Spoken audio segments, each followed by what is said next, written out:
Cảm ơn bạn đã ghé kênh YouTube Tiểu Na Audio, nơi mang đến những câu chuyện đầy hấp dẫn và thú vị.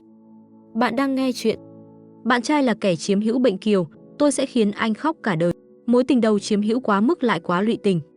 Tôi bịa đại một lý do không muốn yêu xa để chia tay. Sau khi chia tay, tôi quen bạn trai mới.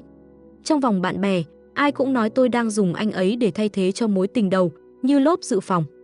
Chờ đến khi tình cũ quay về, thì sớm muộn gì tôi cũng sẽ đá anh ta thôi. Tôi chỉ cười, không nói gì cả. Ngày đầu tiên mối tình đầu trở về nước, bạn trai tôi nhận được một tấm ảnh chụp chung. Trong ảnh tôi và mối tình đầu ngồi gần nhau trò chuyện đầy thân mật. Về đến nhà, tôi thấy anh co ro trên ghế sofa. Ánh mắt trống rỗng, không còn thần sắc gì. Thấy tôi bước vào, anh mặt mày tái nhợt hỏi, hắn quay về rồi à? Em định đuổi anh đi thật sao? Khi đang tụ tập chơi bời ở quán bar với hội bạn trong giới, tôi nhận được tin nhắn từ Giang Văn Sinh. Anh ấy hỏi mấy giờ tôi về. Tôi vừa định trả lời, thì cô bạn thân Giang Oánh ghé đầu nhìn vào, nói toáng lên, tiểu tình nhân nhà cậu nhắn tin giục về kìa. Giọng cô ấy không nhỏ, cả đám xung quanh đều nghe thấy. Một người phá lên cười phá lên, trêu, cậu tiểu tình nhân này đúng là không biết thân phận. Tưởng mình là ai chứ? Dám quản lên đầu cậu cơ đấy. Năm xưa người nhà họ Sở kia còn chẳng dám quản như thế. Giờ một thằng thế thân mà cũng to gan lắm. Giang Oánh tò mò, chỉ là một kẻ thế thân thôi. Sao cậu lại yêu như thật thế? Chắc cậu chiều hắn lắm rồi đúng không? Cẩn thận lại chiều ra một Sở diễn tu thứ hai đấy. Được đằng chân lên đằng đầu. Tôi nói thật, tôi chỉ thích kiểu đàn ông như thế thôi. Ai nói tôi coi anh ấy là thế thân? Giang Oánh bĩu môi, ra vẻ không tin. Cả đám xung quanh cũng chẳng ai tin. Tôi có chút bất lực. Tôi và Giang Văn Sinh đã bên nhau 3 năm rồi. Dù tôi có giải thích thế nào đi nữa, thì trong mắt người trong giới, tôi mãi chỉ là đang dùng anh ấy để thay thế Sở diễn tu. Hai người từ góc độ nào đó nhìn đúng là hơi giống nhau. Nhưng không thể có khả năng là tôi thật sự thích kiểu người như vậy sao? Giang Văn Sinh là bạn trai thứ hai của tôi, cũng là trợ lý của tôi. Lần đầu gặp anh là ở quán bar. Khi đó anh còn là sinh viên nghèo làm thêm ở quán bar. Không rõ vì lý do gì, bị một đám người vây đánh. Tôi đi ngang thấy tội nên ra tay giúp. Lần thứ hai gặp lại là ở công ty tôi. Anh vượt qua phỏng vấn, trở thành trợ lý của tôi. Ban đầu tôi không có ý gì với anh. Dù anh đẹp trai, vóc dáng chuẩn, nhưng tôi không thích dây vào chuyện yêu đương nơi công sở. Thêm vào đó, nhờ vào mối tình đầu vừa lụy vừa chiếm hữu kia, tôi càng tránh xa chuyện yêu đương. Quá rắc rối. Việc bắt đầu với anh là một tai nạn. Thương trường đầy thủ đoạn bẩn thỉu. Lơ là chút là dính chiêu ngay. Lần đó tôi bị bỏ thuốc. Lại là loại nếu không giải trừ sẽ để lại di chứng. Chỉ đành gọi điện bảo Giang Văn Sinh tìm giúp tôi một người sạch sẽ, có giấy khám sức khỏe. Cuối cùng anh tự mang giấy tờ đến phòng tôi. Chuyện sau đó cũng là nước chảy thành sông. Khi tỉnh lại, đối mặt với anh khiến tôi đau đầu. Tôi thật sự không muốn vướng vào tình yêu nơi làm việc, mà năng lực của Giang Văn Sinh lại rất tốt. Nhân tài thế này không ai muốn buông tay. Nhưng may mà anh rất biết điều, không đòi hỏi gì, chỉ lặng lẽ mặc đồ vào, nói rằng chỉ cần em không đuổi anh là được rồi. Người có năng lực dù ở đâu cũng có đặc quyền. Nếu là người bình thường, tôi đã sớm định ném tiền để đuổi anh ấy đi rồi. Nhưng suốt một thời gian dài sống chung, cách tôi và anh ấy đối đãi với nhau vẫn không hề thay đổi. Vẫn giữ kiểu làm việc công tư phân minh như trước. Anh ấy cũng không vì chuyện kia mà tìm kiếm đặc quyền nào ở chỗ tôi. Rất biết vị trí của mình ở đâu, không vượt quá giới hạn. Điều đó khiến tôi hơi bất ngờ. Lần thứ hai là sau một lần tôi say rượu. Đúng lúc giai đoạn bận rộn nhất vừa kết thúc. Vô tình rảnh rỗi khiến đầu óc nghĩ vẩn vơ. Tỉnh dậy, người tôi thấy trước mặt vẫn là Giang Văn Sinh. Một thời gian ngắn, cả hai đều không biết nên nói gì. Lần đầu chủ động còn có thể nói là bốc đồng, nhất thời nóng đầu. Nhưng nếu là lần thứ hai, thì có phải đã có sẵn dự định rồi không? Giang Văn Sinh dường như nhận ra ánh mắt dò xét của tôi, bỏ đi dáng vẻ lạnh lùng thường ngày của một đóa hoa cao ngạo, quỳ bên giường tôi, trong mắt ngấn nước, kể rằng anh đã thầm yêu tôi từ lâu. Câu chuyện đầy sáo mòn, nói rằng vẻ đẹp và khí chất hôm đó của tôi như một vị anh hùng, khiến anh phải rung động từ cái nhìn đầu tiên. Còn bảo anh đến công ty tôi là vì tôi, nói rằng không mong có danh phận rõ ràng gì cả, chỉ cần tôi có lúc nào đó cần được giải tỏa. Anh rất sạch sẽ, chưa từng có chuyện gì với người khác, hoàn toàn có thể làm bạn đồng hành lâu dài của tôi. Tôi không đồng ý, cũng không từ chối. Từ sau hôm đó, Giang Văn Sinh nhận lương một người nhưng làm nhiều vai trò. Nhưng anh ấy rất biết giữ chừng mực. Khi làm việc vẫn công tư rõ ràng, không để cảm xúc xen vào. Cũng không nhớ rõ là từ lúc nào chúng tôi thật sự bắt đầu hẹn hò một cách nghiêm túc. Trước khi chính thức yêu nhau, bạn bè trong giới đã từng lặp đi lặp lại chuyện rằng Giang Văn Sinh trông hơi giống Sở Diễn Tu. Hỏi tôi có phải vì khuôn mặt anh ấy giống mà tôi mới nâng đỡ cho làm trợ lý không? Tôi lắc đầu. Trong mắt tôi hai người họ hoàn toàn không giống nhau. Chỉ đến khi bọn họ nói, tôi mới nhìn kỹ lại thấy nét mặt có chút tương tự thật. Nhưng tính cách thì hoàn toàn trái ngược. Chỉ cần tiếp xúc thường ngày là sẽ nhận ra họ chẳng giống nhau chút nào. Sau khi chuyện tình cảm của chúng tôi lan ra ngoài, bạn bè trong giới càng tin chắc rằng tôi đang tìm thế thân cho mối tình cũ. Cảm giác này đã ăn sâu bén rễ suốt nhiều năm qua. Dù tôi có giải thích thế nào cũng vô ích, nên tôi mặc kệ luôn. Tối hôm đó về đến nhà, đèn phòng khách vẫn còn sáng. Nghe thấy tiếng mở cửa, Giang Văn Sinh lập tức bật dậy từ sofa, đi đến cửa cúi người giúp tôi lấy giày, cũng cầm lấy áo khoác tôi đang cầm trên tay. Ánh mắt anh dịu dàng, nhưng trong đôi mày lại thấp thoáng nét u sầu nhẹ, dường như muốn hỏi điều gì đó, nhưng lại nuốt xuống không nói. Chỉ khẽ buồn hỏi, em đói không? Có muốn anh làm chút đồ ăn khuya không? Tôi lắc đầu, chợt nhớ ra mình quên trả lời tin nhắn anh gửi lúc nãy. Bị đám bạn làm phiền nên quên khuấy mất. Tôi thật thà giải thích với anh. Sự lo lắng giữa chân mày anh mới âm thầm tan đi. Đôi mắt đen lóe lên chút ánh sáng. Anh đi xả nước nóng cho em. Rửa mặt xong thì ngủ thôi. Giang Văn Sinh và tôi ngủ cùng một giường. Tắt đèn phòng ngủ là anh vòng tay ôm tôi từ phía sau. Vẫn là tư thế quen thuộc như mọi khi. Nhưng không hiểu sao hôm nay anh lại có vẻ bất an. Tôi không rõ điều gì khiến anh lo lắng như vậy. Giang Văn Sinh khẽ hỏi, Noãn Noãn có bỏ anh không? Hơi thở của anh phả vào gáy tôi theo từng lời nói, mang theo thứ xúc cảm khiến người ta run lên nhẹ nhẹ. Vòng tay ôm lấy eo tôi cũng siết chặt hơn một chút. Tôi điềm đạm đáp lại, tại sao lại bỏ anh? Anh làm sai chuyện gì à?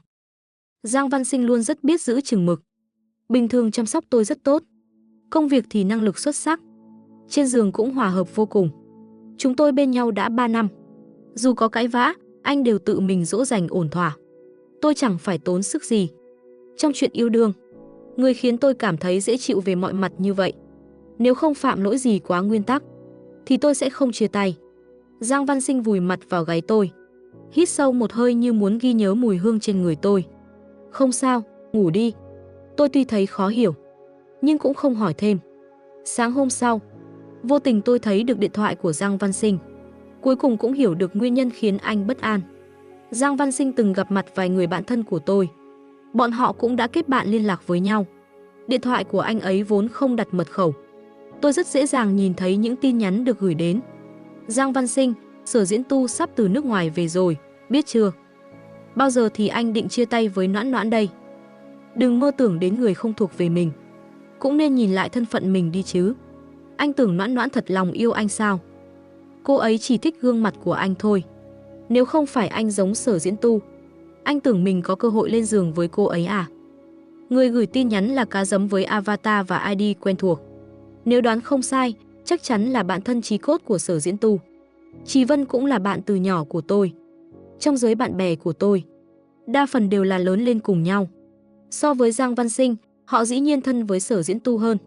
Tôi chỉ dẫn anh ấy ra mắt để họ quen mặt, chứ cũng không mong họ sẽ chấp nhận anh ấy. Nhưng cái kiểu khiêu khích như thế này khiến tôi thật sự rất bực. Chẳng lẽ chỉ vì từng yêu Sở Diễn Tu thì tôi phải thuộc về anh ta cả đời sao? Tôi cầm điện thoại của Giang Văn Sinh, gọi thẳng cuộc gọi thoại cho đối phương. Phải đợi một lúc lâu mới có người bắt máy.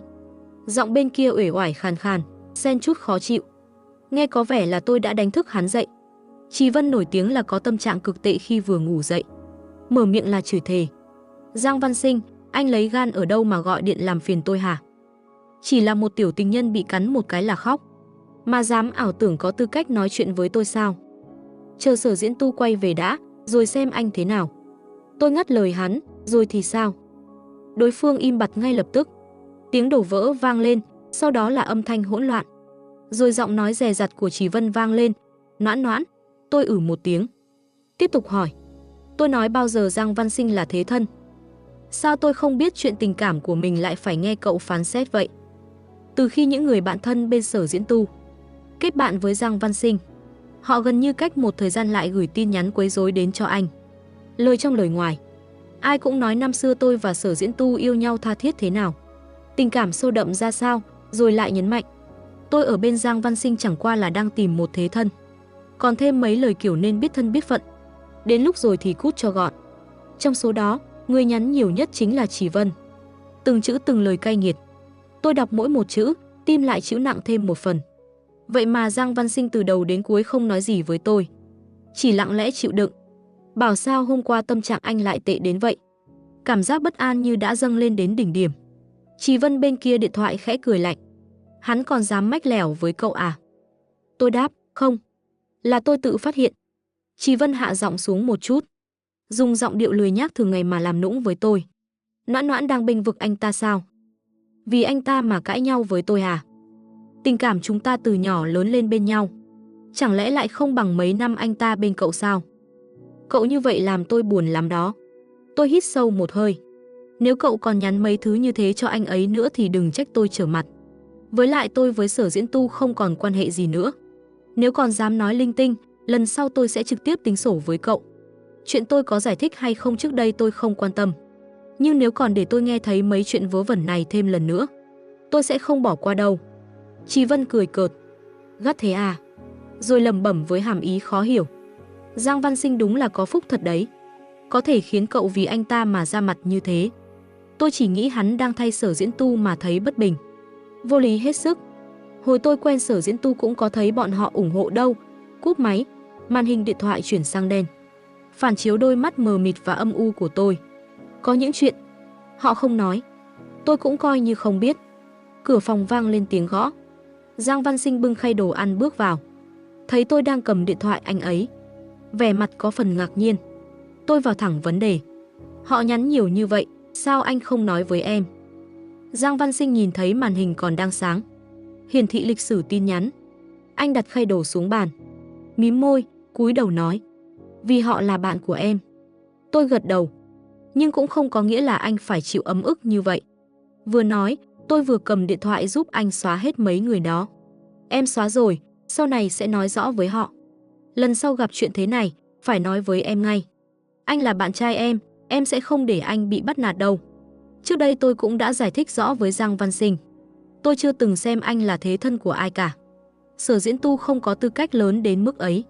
Vừa dứt lời, trước mắt tôi tối sầm một mảnh, rồi lập tức rơi vào một cái ôm thật chặt, thật ấm, còn mang theo một mùi hương dịu nhẹ nhưng cháy bỏng.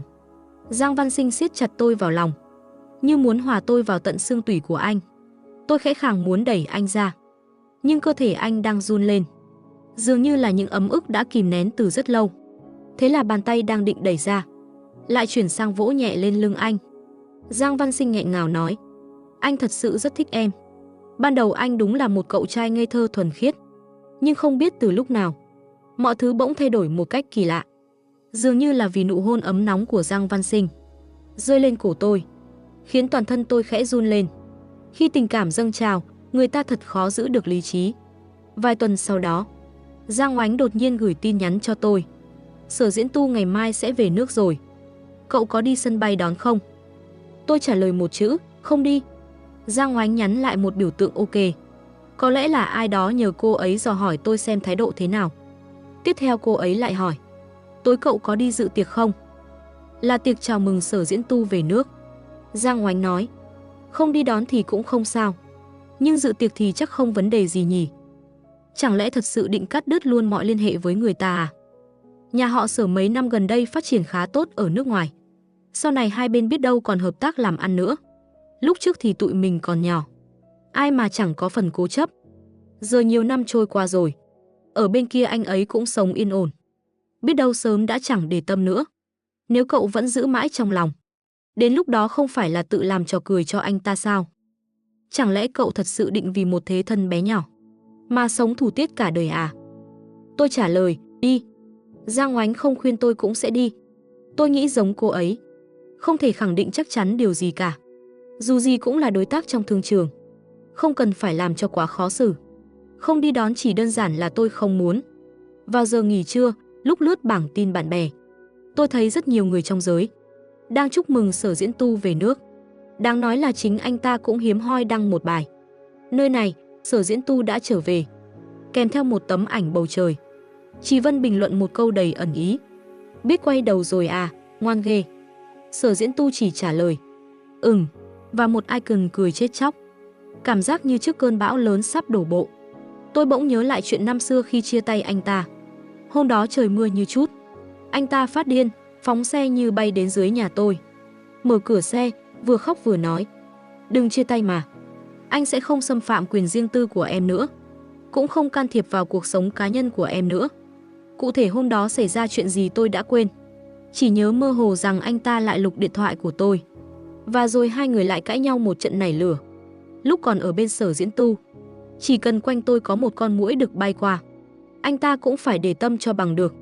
Muốn giết sạch cả dòng họ nhà muỗi ấy mới hả dạ. Ban đầu thì không quá rõ ràng. Tôi cũng chẳng mấy bận tâm. Dù sao người yêu thì ai mà chẳng có chút chiếm hữu.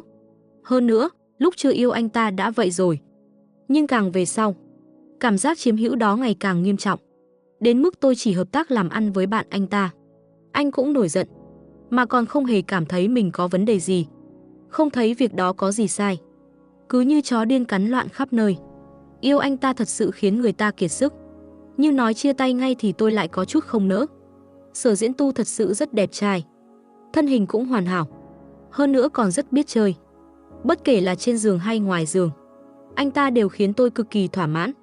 Lúc đồng ý quen, tôi nghĩ đơn giản. Người đàn ông như vậy, dù tính cách có chút vấn đề, thì cũng có thể chấp nhận được. Giang Oánh hay nói, Sở Diễn Tu biến thành như bây giờ cũng là do tôi chiều hư. Nhưng khi yêu, tôi nghĩ mình dù sao cũng lớn hơn anh ta một chút. Lúc còn nhỏ, anh ta thiếu vắng sự chăm sóc của cha mẹ. Mỗi lần sợ hãi đều chui vào chăn tôi tìm sự an ủi. Lúc bắt đầu yêu, anh ấy vẫn còn đi học.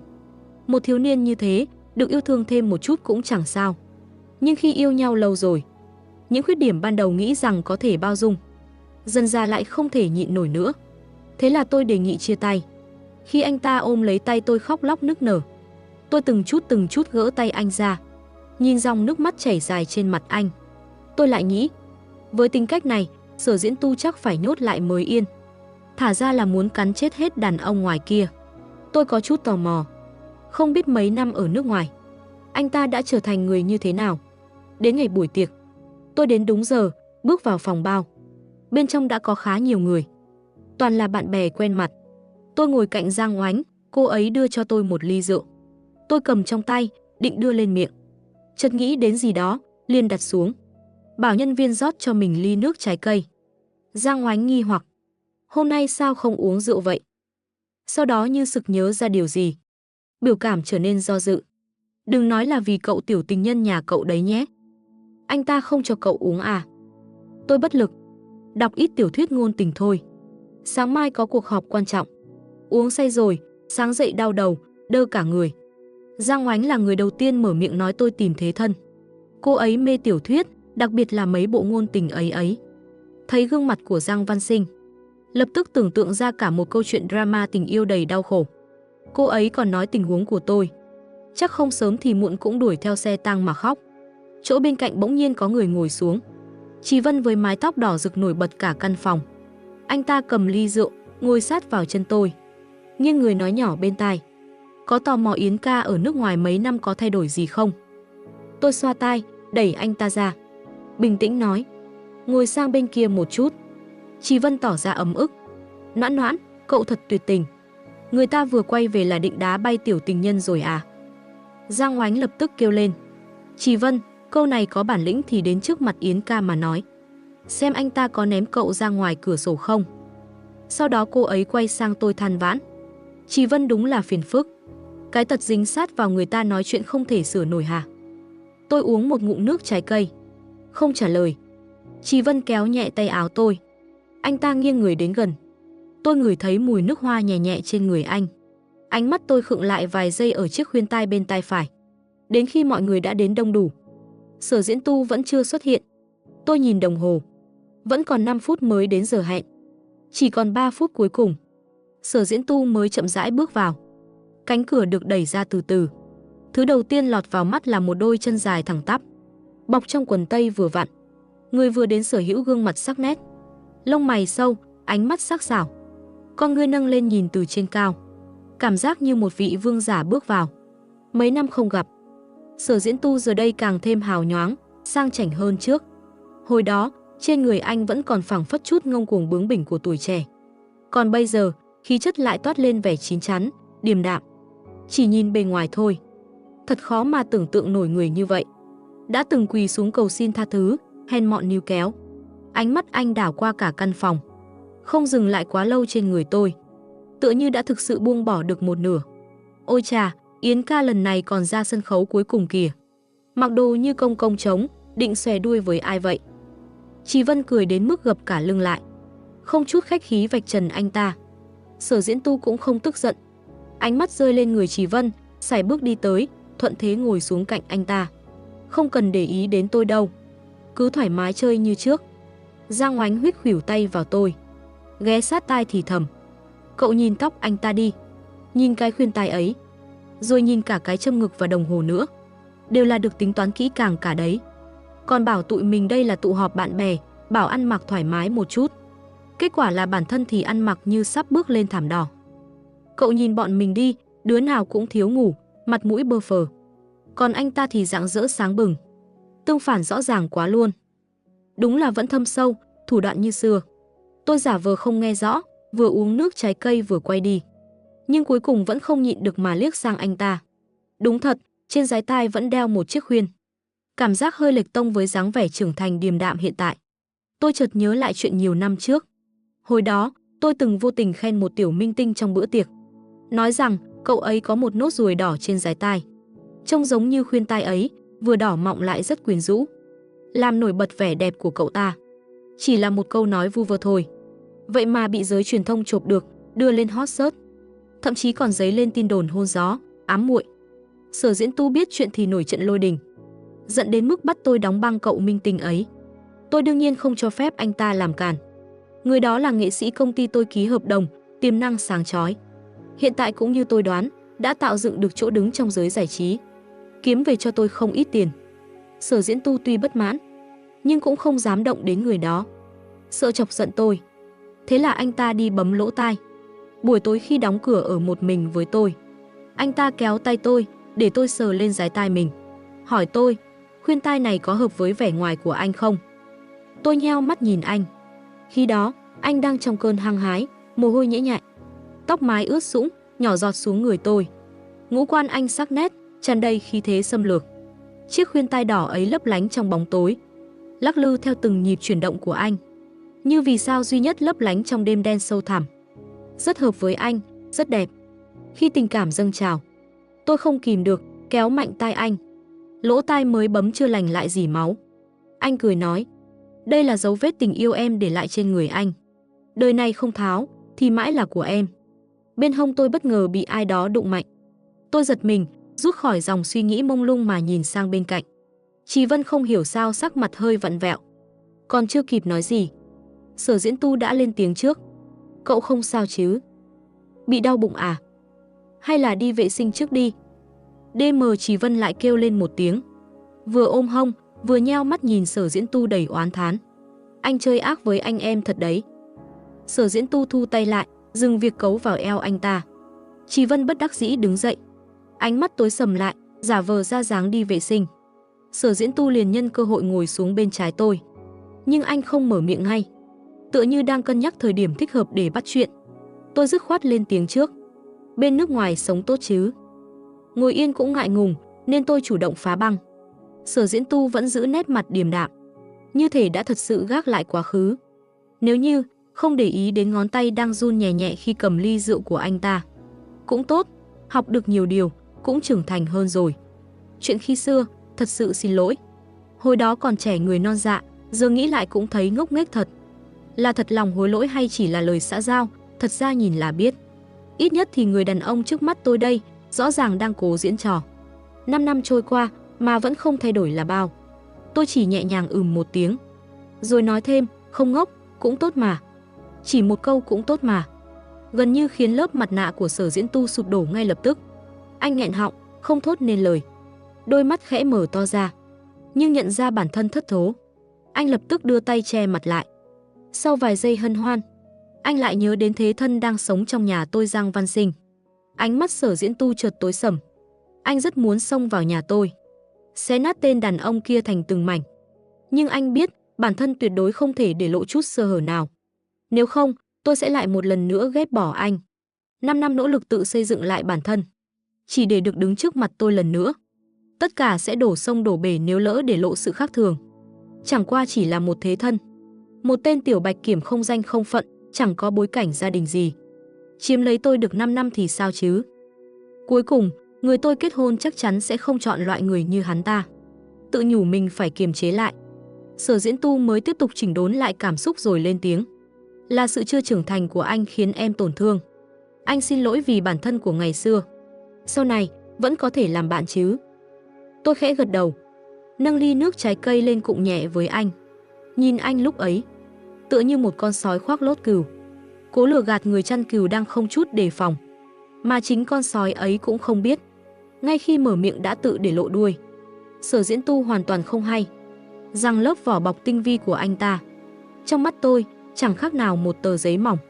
Anh vẫn đắm chìm trong ảo tưởng, tưởng rằng mình đang từng bước nối lại tình xưa. Khóe môi không kìm được khẽ cong lên, trong mắt ánh lên vẻ nhất định phải có được.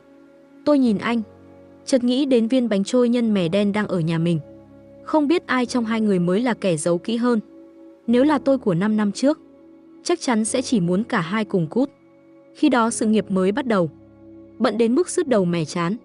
Nhưng bây giờ thì tôi lại hy vọng bọn họ đánh nhau một trận thật to, cho cuộc sống nhàm chán hiện tại của tôi thêm chút thi vị. Dù sao dạo gần đây tôi cũng rảnh rỗi đến phát chán rồi. Phải công nhận, 5 năm qua Sở Diễn Tu cũng trưởng thành hơn thật. Anh ta biết nên nói gì để thu hút sự chú ý của tôi, biết dùng chủ đề gì để tôi tập trung toàn bộ tâm trí vào anh. Trong lúc nói chuyện, chúng tôi trò chuyện khá nhiều chuyện trong giới làm ăn. Không khí giữa cả hai cũng hòa nhã hơn, thu hút ánh mắt dò xét của vài người xung quanh. Chị Vân nghiến răng. Noãn Noãn, tối nay tiểu tình nhân nhà cậu không nhắn tin à? Giờ này chẳng phải đáng ra phải giục cậu về rồi sao? Đúng là không đâm thì thôi, đâm phát chúng ngay chỗ đau. Sở Diễn Tu vẫn giữ hình tượng khá tốt, ngoài việc mặt hơi tối lại một chút thì không có phản ứng gì khác. Tôi mở điện thoại ra xem, thật sự có tin nhắn. Giang Văn Sinh gửi đến vài dòng. Tôi liền nhắn lại một câu, về muộn một chút nhé. Giang Văn Sinh lập tức trả lời tin nhắn, hỏi tôi có uống rượu không, có cần nấu chút canh giải rượu không. Tôi đáp, không cần đâu. Ngay lúc đó, giọng của Sở Diễn Tu bất ngờ vang lên bên tai tôi. Em với bạn trai em, tình cảm thật tốt nhỉ. Hai chữ bạn trai được anh ta nói nhẹ đến mức gần như không nghe thấy. Nhưng sự ghen tức trong đôi mắt kia thì gần như hóa thành thực thể. Trên mặt vẫn cố gắng duy trì vẻ tôi rất ổn, giống như một con chó săn bị xích cổ.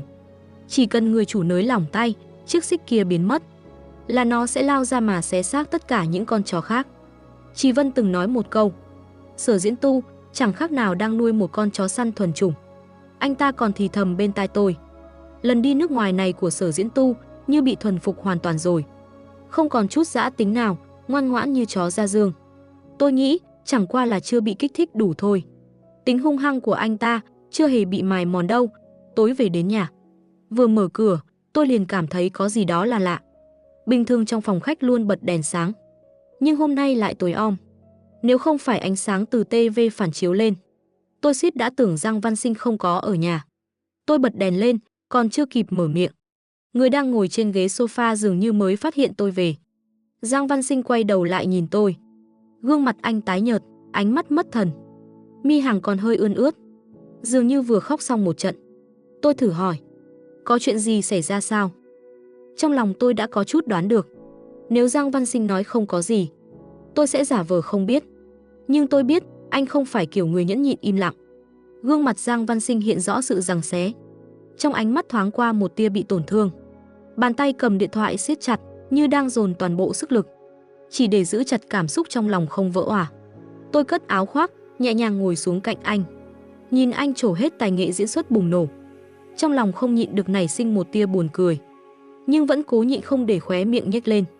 Dù sao lúc này mà cười thì hơi mất mặt cho anh quá. Giang Văn Sinh cúi đầu, giả bộ như ngốc nghếch, rồi như lấy hết dũng khí, đột ngột ngẩng đầu nhìn tôi, gương mặt tái nhợt. Anh ấy quay về rồi. Em định đuổi anh đi thật sao? Từng từ, từng chữ anh nói ra đều chậm rãi, nặng nề. Nước mắt cũng theo đó từng giọt lăn dài. Anh thật sự rất biết cách tận dụng vẻ ngoài của mình. Dù tôi biết anh đang diễn, nhưng vẫn không tránh khỏi bị lay động đôi chút. Tôi đưa tay lấy khăn giấy, nhẹ nhàng vuốt má anh, lau đi nước mắt. Không đâu, nghe ai nói vậy? Giang Văn Sinh nhân cơ hội cúi người ôm lấy tôi, đầu tựa vào vai tôi như một chú mèo nhỏ dụi dụi. Lặng lẽ, như thể vô tình nói ra. Có người gửi cho anh một bức ảnh. Noãn Noãn, anh không nghi ngờ em. Anh chỉ là sợ thôi. Em sợ chị sẽ không cần em nữa. Tôi vỗ nhẹ lên lưng Giang Văn Sinh để an ủi. Tiện tay lấy điện thoại của anh ấy, muốn xem thử Sở Diễn Tu lại giở trò gì lần này. Vừa mở màn hình đã thấy một tấm ảnh. Nhân vật chính là tôi và Sở Diễn Tu. Có lẽ là lúc hai chúng tôi đang nói chuyện gì đó. Khoảng cách khá gần, thêm vào ánh đèn mờ ảo, rượu đỏ phủ sắc khắp phòng bao. Bức ảnh mang lại một cảm giác rất mờ ám và có chuyện. Là Trì Vân gửi. Không chỉ một tấm mà là cả một loạt ảnh. Còn đính kèm dòng chữ: Bạch Nguyệt Quang quay về rồi, cậu có thể lui xuống rồi. Cảm ơn cậu đã chăm sóc Noãn Noãn suốt những năm qua nhé. Tiếc là chính chủ đã quay lại rồi. Đồ nhái mãi mãi cũng chỉ là đồ nhái. Nếu chỉ là mấy tấm ảnh, tôi còn có thể cho rằng là Sở Diễn Tu bảo Trì Vân gửi. Nhưng riêng mấy dòng chữ đó, 80% khả năng là Sở Diễn Tu tự dùng điện thoại Trì Vân để gửi đi. Tôi chụp lại toàn bộ đoạn hội thoại, rồi truyền tiếp thẳng cho Sở Diễn Tu. Không nói một câu nào, cho anh ta tự loay hoay đoán. Dù Giang Văn Sinh có diễn vài phần, thì vẫn thật sự bị mấy tấm ảnh đó dọa cho phát hoảng. Tôi thấy anh ta đang cầm lấy áo khoác của tôi mà hít một hơi. Có lẽ ngửi thấy mùi nước hoa đàn ông vương trên áo. Sắc mặt lập tức đen lại thấy rõ. Chuyện kiểu này không phải chưa từng xảy ra. Mỗi lần tôi ra ngoài ăn uống, trên người ít nhiều cũng sẽ dính chút mùi hương lạ. Anh ta luôn tranh thủ lúc tôi không để ý, lén ngửi trên áo. Mà hễ ngửi thấy mùi nước hoa đàn ông, thì hôm sau quần áo tôi sẽ bị thay bằng đồ mới tinh. Cả đêm hôm ấy anh sẽ kè kè bám theo tôi không rời một bước. Tôi muốn lên tiếng, nhưng ánh mắt đỏ hoe, hàng mi cụp xuống của anh ta lại khiến tôi nghẹn lời. Rõ ràng là đang muốn tìm kiếm chút an ủi từ tôi. Cứ như một chú chó hoang bị bắt nạt khi ra ngoài. Mặc dù đã thắng trận quay về, nhưng vẫn cố gắng khoe mấy vết thương trên người. Nhảy vào lòng tôi, vẫy đuôi rên rỉ rồi giật tung quần áo tôi. Điểm khác biệt lớn nhất giữa Giang Văn Sinh và Sở Diễn Tu chính là anh ta biết dùng nước mắt để làm mềm lòng tôi. Còn Sở Diễn Tu chỉ khi nào cảm xúc lên đến cực điểm mới rơi lệ. Và anh ta hoàn toàn không nhận ra một điều. Tôi có một sự yêu thích không thể kháng cự với nước mắt của đàn ông đẹp trai. Năm đó, khi anh ta khóc, tôi đã thực sự có ý định muốn nhốt anh ta vào kim ốc của riêng mình. Nhưng anh ta chưa kịp khóc được bao lâu, thì miệng đã thốt ra mấy câu khiến người ta muốn đá ra khỏi cửa. Còn Giang Văn Sinh thì biết dùng từng giọt nước mắt đúng lúc, đúng thời điểm. Không phải lúc nào cũng khóc, nhưng là biết chọn đúng khoảnh khắc để diễn đến tận cùng. Ví dụ như khi nãy, hoặc khi trên giường. Anh ta ôm tôi, khóc lặng lẽ. Ngay cả khi đang cao trào cũng không quên nhập vai. Rõ ràng là đang rất muốn tôi đi tìm Sở Diễn Tu làm cho ra lẽ. Tốt nhất là một trận cãi nhau ầm ĩ. Thấy anh ta tận tâm phục vụ như vậy, tôi cũng vui vẻ phối hợp. Hôm sau tỉnh lại, mệt lử. Mở điện thoại mới thấy tin nhắn của Sở Diễn Tu gửi từ tối hôm qua. Xin lỗi, là tôi không ngăn được Trì Vân. Cậu ấy hiểu lầm tên kia có ý gì đó với cậu nên mới phản ứng gay gắt thế. Sẽ không có lần sau đâu. Cậu giận rồi sao? Tôi đã mắng cậu ấy rồi, tôi xin lỗi cậu có được không? Tôi sẽ bảo cậu ấy đến xin lỗi người kia. Tôi cũng sẽ xin lỗi người kia. Cậu đang bận à? Trả lời muộn cũng không sao. Nếu cậu đến công ty thì nhắn tôi một tiếng, tôi dẫn cậu ấy đến tận nơi xin lỗi. Dù sao cậu ấy cũng làm vậy vì tôi mà. Tôi vừa ăn bữa sáng mà Giang Văn Sinh chuẩn bị, vừa lật xem từng tin nhắn một, không nhanh không chậm.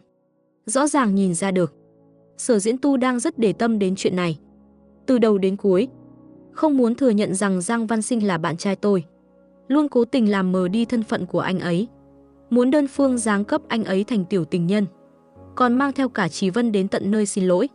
Lời xin lỗi là giả, tìm cớ tiếp cận tôi mới là thật. Bữa sáng hôm nay không hợp khẩu vị à? Giang Văn Sinh đột nhiên lên tiếng, cắt ngang dòng suy nghĩ của tôi.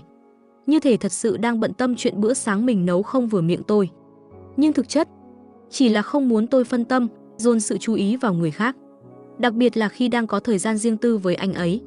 Huống hồ, anh đã nhìn thấy phần ghi chú tên liên lạc trong đoạn tin nhắn rồi. Sở Diễn Tu. Giang Văn Sinh cụp mắt xuống. Hàng mi dài rũ xuống che đi bóng tối trong đáy mắt. Nhưng giọng nói của anh vẫn dịu dàng. Trưa nay muốn ăn gì?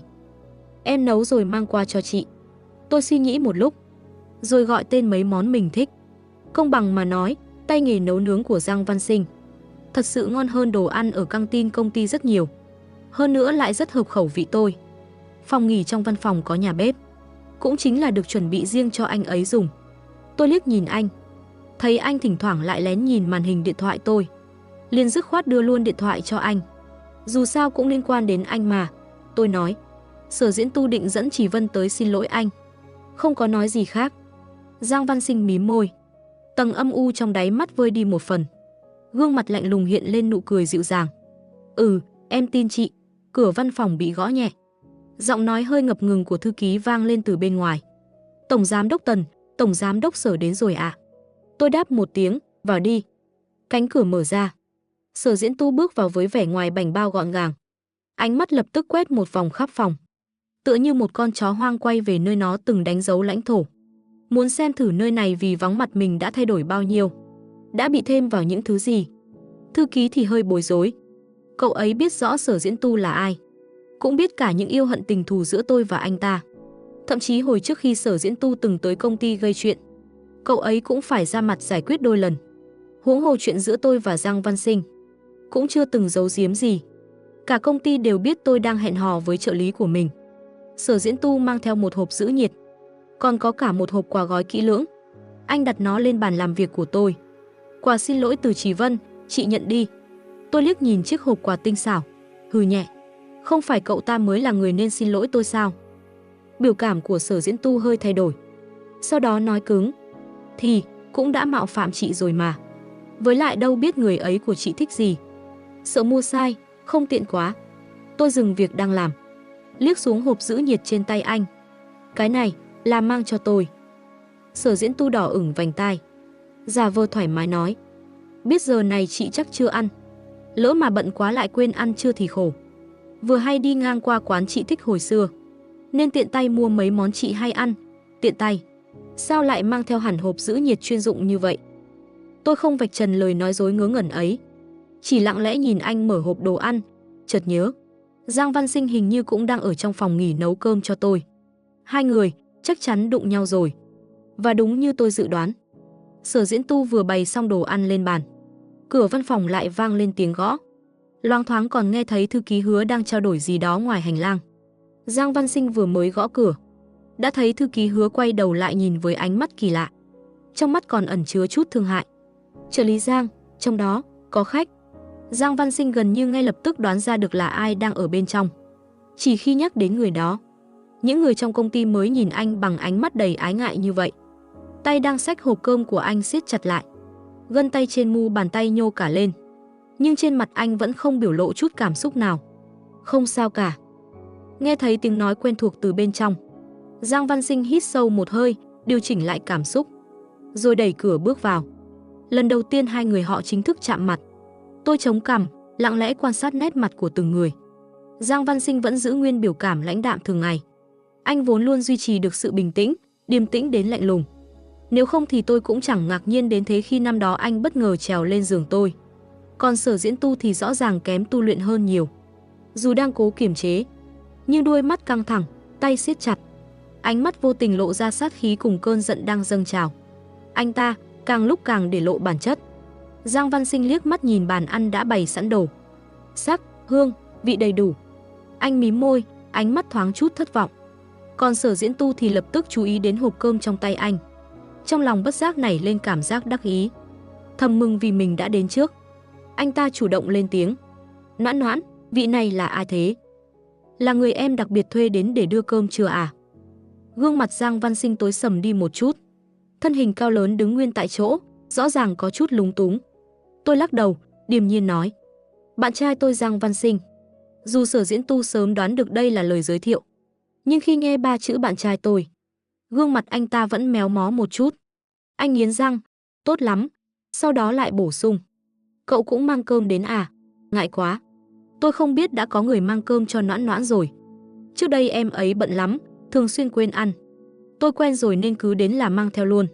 Mà nhiều thế này Noãn Noãn một mình ăn sao hết. Giang Văn Sinh không thèm hỏi Sở Diễn Tu là ai. Lướt qua anh ta, đi thẳng đến bàn tôi. Nhẹ nhàng đặt hộp cơm của mình xuống. Anh cúi đầu, nhỏ giọng nói. Không sao, ăn của anh ấy đi. Rồi lặng lẽ đẩy hộp cơm của mình sang một bên. Cố tình để lộ vết xước trên tay do lúc nấu cơm bị thương. Còn chưa kịp băng bó. Sở Diễn Tu thấy vậy thì càng thêm đắc ý. Mắt lóe lên tia chiến thắng. Anh ta vẫn chưa biết người đối diện đã âm thầm ra chiêu. Noãn Noãn, ăn đi, còn nóng đấy. Là những món em thích mà. Trước kia em hay đưa anh đi ăn ở quán đó. Nhớ không, có lần nửa đêm nổi hứng, tụi mình còn. Tôi lạnh lùng ngắt lời. Tôi ăn của anh ấy. Nụ cười đang nở nơi khóe môi của Sở Diễn Tu lập tức cứng lại. Anh ta trừng mắt nhìn tôi, không thể tin nổi. Cả người run lên, môi cũng run. Nhưng lại không nói gì. Chỉ im lặng nuốt trọn nỗi uất ức khổng lồ ấy. Nếu là trước đây, chắc chắn anh ta đã đập đổ hộp cơm của Giang Văn Sinh. Thậm chí còn không ngại động tay động chân ngay tại chỗ. Chỉ khi đánh văng được người ta ra khỏi công ty mới chịu thôi. Vốn là bản chất dã thú. Xem ra chuyến đi nước ngoài kia cũng có chút thuần hóa. Giang Văn Sinh nhìn anh ta, ánh mắt lóe lên tia sáng. Khóe môi khẽ cong. Nụ cười, nhẹ đến gần như vô hình. Nhưng lại sắc như dao. Trong mắt Sở Diễn Tu, đây chính là một hành vi khiêu khích trắng trợn. Cứ như đang nói với anh ta. Dù trước kia người ở bên cạnh cậu là anh thì sao chứ? Bây giờ, người bên cạnh cậu ấy là tôi. Không phải là giống như. Giang Văn Sinh đúng là nghĩ như vậy. Và đúng là muốn truyền đạt rõ ràng cái ý đó. Tốt nhất là khiến thằng ngốc kia tức đến mức ôm tôi tại chỗ. Như thế, Sở Diễn Tu chắc chắn sẽ không còn mảy may muốn quay lại. Với một con chó điên, bất ổn, có khuynh hướng bạo lực như vậy nữa. Sở Diễn Tu dốc hết sức mới đè nén được cơn giận sắp bùng phát. Tự trấn an, không sao, không sao. Cảm xúc của con người luôn dành sự thiên vị vô điều kiện cho những ai có liên quan đến mình. Ví dụ như gia đình, bạn bè hoặc người yêu cũ từng được yêu sâu sắc. Sự thiên vị ấy, khi còn thuộc về mình thì không thấy gì. Nhưng khi bị chuyển sang người khác, không ai là không đỏ mắt, không ghen tị, không đau lòng. Nhưng anh ta không thể để xảy ra sai lầm thêm lần nữa. Chỉ cần lệch thêm một bước, có thể sẽ không bao giờ cứu vãn được. Cũng chỉ là một thế thân mà thôi. Một tên tiểu nhân thừa cơ chen vào. Sở Diễn Tu nhanh chóng ổn định lại cảm xúc. Dè mặt nói. Đúng lúc tôi cũng chưa ăn trưa. Lời quá nhỉ. Không phiền nếu tôi ăn cùng chứ? Tôi lắc đầu. Bàn làm việc đủ rộng, 3 người ngồi khâu chật. Giang Văn Sinh bắt đầu sắp xếp món ăn trước mặt tôi. Xếp theo thứ tự món tôi thích từ nhiều đến ít. Còn múc sẵn một bát canh đặt ngay trước mặt. Bỗng nhiên, Sở Diễn Tu mở miệng. Trước khi về nước, tôi đã nghe nhiều người nói. Cậu trợ lý nhỏ bên cạnh em trông khá giống tôi đấy. Hôm nay nhìn kỹ, quả thật, cũng có vài phần giống thật. Trợ lý Giang, cậu thấy sao? Giang Văn Sinh mặt không đổi sắc, lạnh nhạt nói. Noãn Noãn đã từng nói, không giống. Sở Diễn Tu nghiến răng. Vậy à? Giang Văn Sinh nhàn nhạt. Tính ra, từ lúc vào phòng đến giờ. Giang Văn Sinh chỉ mới nói vài câu, nhưng đã khiến Sở Diễn Tu suýt tức đến nội thương. Vừa ăn được vài miếng, Sở Diễn Tu lại tiếp tục. Noãn Noãn, chú và dì có từng nói với em chuyện liên hôn không? Tôi gật đầu. Liên hôn trong giới chúng ta không hiếm, nhưng bố mẹ tôi chỉ nhắc qua một lần. Cuối cùng vẫn để tôi tự quyết. Với địa vị hiện tại của tôi, không cần thiết phải dựa vào liên hôn để duy trì bất cứ thứ gì. Tôi không có kế hoạch kết hôn. Tôi là người ích kỷ, không muốn chia sẻ tài sản với ai. Cũng không muốn kết hôn rồi phải đối mặt với đủ thứ rắc rối linh tinh, ảnh hưởng đến tâm trạng. Yêu đương thì thoải mái hơn. Có vấn đề thì chia tay, không thích thì chia tay. Chỉ cần cho đối phương lượng tình cảm họ mong muốn, không cần phải chịu thiệt gì cả. Nhưng mấy điều đó, tôi sẽ không nói cho họ biết. Sở Diễn Tu cười. Trong nụ cười mang theo rõ ràng sự khiêu khích dành cho Giang Văn Sinh. Anh ta bắt đầu liệt kê từng lợi ích mà liên hôn có thể mang lại. Rõ ràng đang muốn khiến tôi lung lay, nghĩ đến chuyện đó. Dù sao, nếu tôi lựa chọn liên hôn, người thích hợp nhất chắc chắn là anh ta. Đồng thời, cũng là một chiêu phô trương thế lực và xuất thân. Ngầm ám chỉ, tôi và anh ta mới là trời sinh một đôi. Còn ai kia chẳng qua chỉ là một bước đệm thoáng qua. Gương mặt Giang Văn Sinh dần dần lạnh đi. Tay cầm đũa siết chặt lại khớp ngón tay trắng bệch. Ngón tay của Giang Văn Sinh bị đũa siết đến mức in hẳn một vết đỏ sâu. Đợi đến khi Sở Diễn Tu thao thao bất tuyệt liệt kê xong cả đống lợi ích của chuyện liên hôn, tôi mới thản nhiên buông một câu mơ hồ. Để sau đi. Ánh mắt Sở Diễn Tu lập tức sáng lên. Giang Văn Sinh thì mím chặt môi thành một đường thẳng. Cúi đầu, cả người toát ra vẻ âm u, khó đoán. Nhưng đúng lúc ấy, anh lại mở miệng. Tối nay tan làm mình về cùng nhau nhé. Hay là em về trước, nấu cơm chờ chị. Tôi khẽ bật cười. Đòn phản kích này đúng là trẻ con quá mức. Trợ lý Giang xem ra thật sự đã luống cuống đến mức bối rối rồi. Nhưng dù có ngây thơ thật, thì với Sở Diễn Tu vẫn đủ hiệu quả để đâm trúng chỗ đau. Nụ cười trên mặt anh ta, với tốc độ mắt thường có thể thấy biến mất hoàn toàn. Anh ta trừng mắt nhìn tôi và Giang Văn Sinh, khó khăn thốt ra. Hai người, sống chung rồi. Tôi hơi bất ngờ. Không ngờ Chỉ Vân lại không nói cho anh ta chuyện này. Có thể xem như lấy lại một điểm. Giang Văn Sinh cong nhẹ khóe môi, quay sang nhìn Sở Diễn Tu. Trong ánh mắt lướt qua một tia khiêu khích rõ ràng. Đã 3 năm rồi. Ánh nhìn của anh chuyển sang hộp cơm mà Sở Diễn Tu mang đến. Lạnh nhạt nói. Tổng giám đốc Sở, lần sau đừng mua cơm bên ngoài cho Noãn Noãn nữa.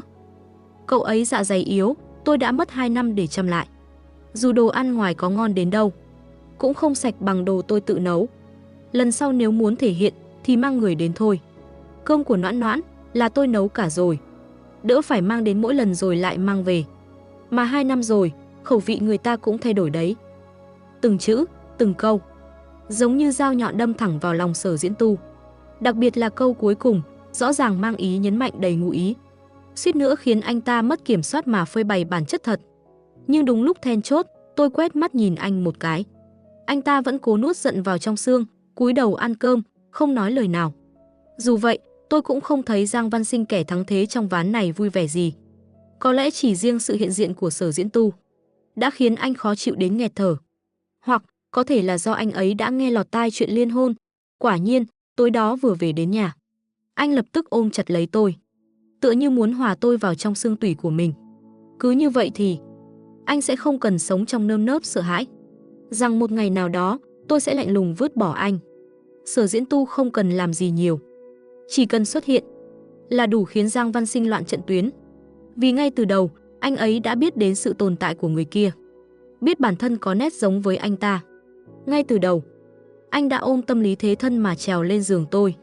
So với bất kỳ ai, Giang Văn Sinh là người sợ mất tôi nhất. Tôi dỗ dành anh, xoa dịu anh, vuốt ngược bộ lông đang dựng đứng của con thú nhỏ đang hoảng loạn. Trước khi Sở Diễn Tu xuất hiện, Giang Văn Sinh luôn biết cách tự điều chỉnh cảm xúc. Dù tôi khiến anh tức giận, anh vẫn có thể tự mình hồi phục, hoặc nghĩ ra vài cách nhỏ để tôi vô tình bù đắp cho anh. Nhưng sự xuất hiện của Sở Diễn Tu thật sự khiến anh mất hết cảm giác an toàn, đến mức không thể kiểm soát nổi. Chỉ biết vùi vào lòng tôi, dùng những cái ôm, những nụ hôn để xác nhận sự hiện diện và vị trí của mình trong trái tim tôi. Tắm xong bước ra từ phòng tắm, tôi nhìn thấy Giang Văn Sinh đang đắp mặt nạ. Có lẽ người ngoài không thể tưởng tượng nổi, một trợ lý Giang luôn đứng đắn nghiêm túc nơi công sở, lại là người chăm chỉ dưỡng da thế này khi ở nhà. Mỗi lần giận dỗi xong, buổi tối Giang Văn Sinh đều đắp mặt nạ. Tôi không nhịn được bật cười, bước lại gần anh, giơ tay nhẹ nhàng vuốt phẳng những nếp nhăn trên lớp mặt nạ. Trợ lý Giang lại đang dưỡng da à? Giang Văn Sinh ngừng lại một chút, hơi ngượng, cụp mắt xuống, mím môi rồi nói nhỏ. Giận dễ sinh nếp nhăn. Anh thường xuyên dặn tôi, đừng giận nhiều, không tốt cho sức khỏe phụ nữ. Nhưng thực tế, trong cuộc sống hàng ngày, thật sự chẳng có chuyện gì đáng để tôi phải nổi giận cả. Dù có lúc ở công ty gắt gỏng, đập bàn đập ghế, cũng chỉ là một chiêu quản lý thị uy. Giận dữ với tôi, phần nhiều là một màn trình diễn để người khác hiểu giới hạn của tôi, tránh lần sau dám vượt qua ranh giới. Tôi cố ý nói. Sao vậy, hôm nay có chuyện gì khiến đồng chí Tiểu Giang của chúng ta không vui à? Tôi biết lý do, nhưng không nói. Tôi muốn nghe chính miệng anh nói ra. Giang Văn Sinh làm ra vẻ lưỡng lự, cuối cùng chỉ buông 3 chữ có tính gợi ý. Sở Diễn Tu ghen rồi. Tôi khẽ cười, gãi cằm anh. Anh nhột, giơ tay nắm lấy tay tôi, nhẹ nhàng xoa xoa. Anh khẽ một tiếng, có chút tiếc nuối. Vì đang đắp mặt nạ, không thể để tôi chạm vào mặt mình. Tôi nói, không cần ghen. Anh ta không phải của em, anh mới là người của em. Tay tôi trượt xuống, sờ lên phần cơ bụng săn chắc của anh rồi xoay người bỏ đi. Cơ bụng luyện cũng ổn đấy. Giang Văn Sinh khẽ cười bất đắc dĩ, cúi đầu mở điện thoại. Trên màn hình có một lời mời kết bạn mới Sở Diễn Tu. Ánh mắt anh lóe lên, nhấn đồng ý. Sau đó chỉnh sửa, đăng một dòng trạng thái lên Moments. Anh ấy nói, tôi mãi mãi là người duy nhất của anh ấy. Trì Vân là người đầu tiên bình luận. Ai vậy? Cậu ngoại tình rồi à? Giang Văn Sinh đáp lại bằng thái độ rất tốt. Tôi mãi mãi không thể ngoại tình. Sở Diễn Tu sắp điên rồi. Thật sự sắp bị Giang Văn Sinh bức điên. Anh ta và tôi đúng là đang có hợp tác làm ăn thật. Mỗi ngày đều đích thân đến công ty gặp tôi để thảo luận. Đương nhiên, anh ta cũng rất hưởng thụ chuyện đó. Mỗi ngày đều nghĩ cách chạm vào tôi, gợi lại kỷ niệm cũ, tìm cơ hội quyến rũ tôi. Chỉ cần Giang Văn Sinh không có mặt. Nhưng vấn đề là, Giang Văn Sinh như bóng ma vậy. Chỗ nào cũng có mặt. Hơn nữa còn liên tục trước mặt anh ta thể hiện tình cảm công khai. Sở Diễn Tu làm việc cả ngày mệt mỏi về đến nhà. Mở WeChat lướt một vòng. Vẫn thấy Giang Văn Sinh khoe yêu đương. Mẹ nó, phát điên mất thôi, chết tiệt. Sở Diễn Tu mỗi ngày sống dựa vào lý trí. Cố níu kéo mình không phát rồ.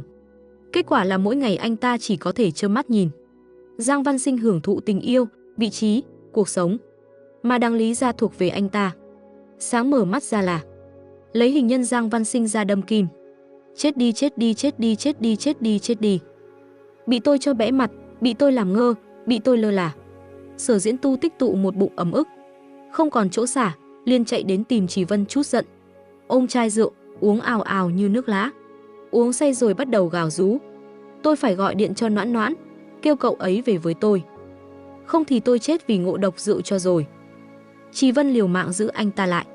Mẹ nó, anh im miệng đi. Giữa đêm khuya mà định gọi điện cho Tần Tây, không phải muốn tự chuốc nhục sao? Trì Vân ngáp dài. Cậu gọi điện bây giờ thì có ích gì? Người ta đang ôm chồng ngủ trên giường ấm đệm êm đấy. Sở Diễn Tu lập tức gào lên. Cậu nói linh tinh cái gì đấy? Tần Tây yêu tôi nhất, làm sao có thể lên giường với người khác được? Cậu dám bịa chuyện à? Tôi kiện cậu bây giờ. Chờ đấy, tôi gửi đơn kỷ luật cho cậu. Trì Vân bị anh ta hét đến muốn thủng màng nhĩ. Tay móc móc tai trái, trợn trắng mắt.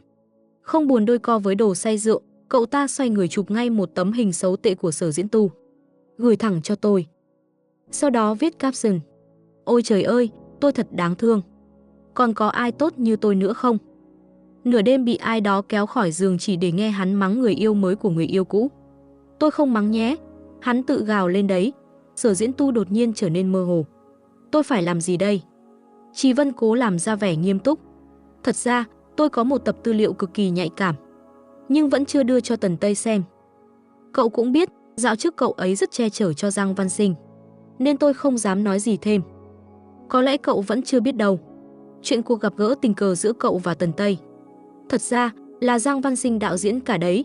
Lúc Sở Diễn Tu đặt tập hồ sơ lên bàn làm việc của tôi cứ ngỡ là tài liệu bên phía đối tác gửi về. Nhưng vừa mở ra xem, tôi lập tức nhận ra không phải.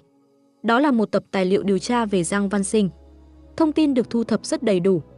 Có cả bối cảnh gia đình, học vấn. Và trùng hợp thay anh ta cùng khóa với tôi và Sở Diễn Tu. Cũng là học đệ của cả hai.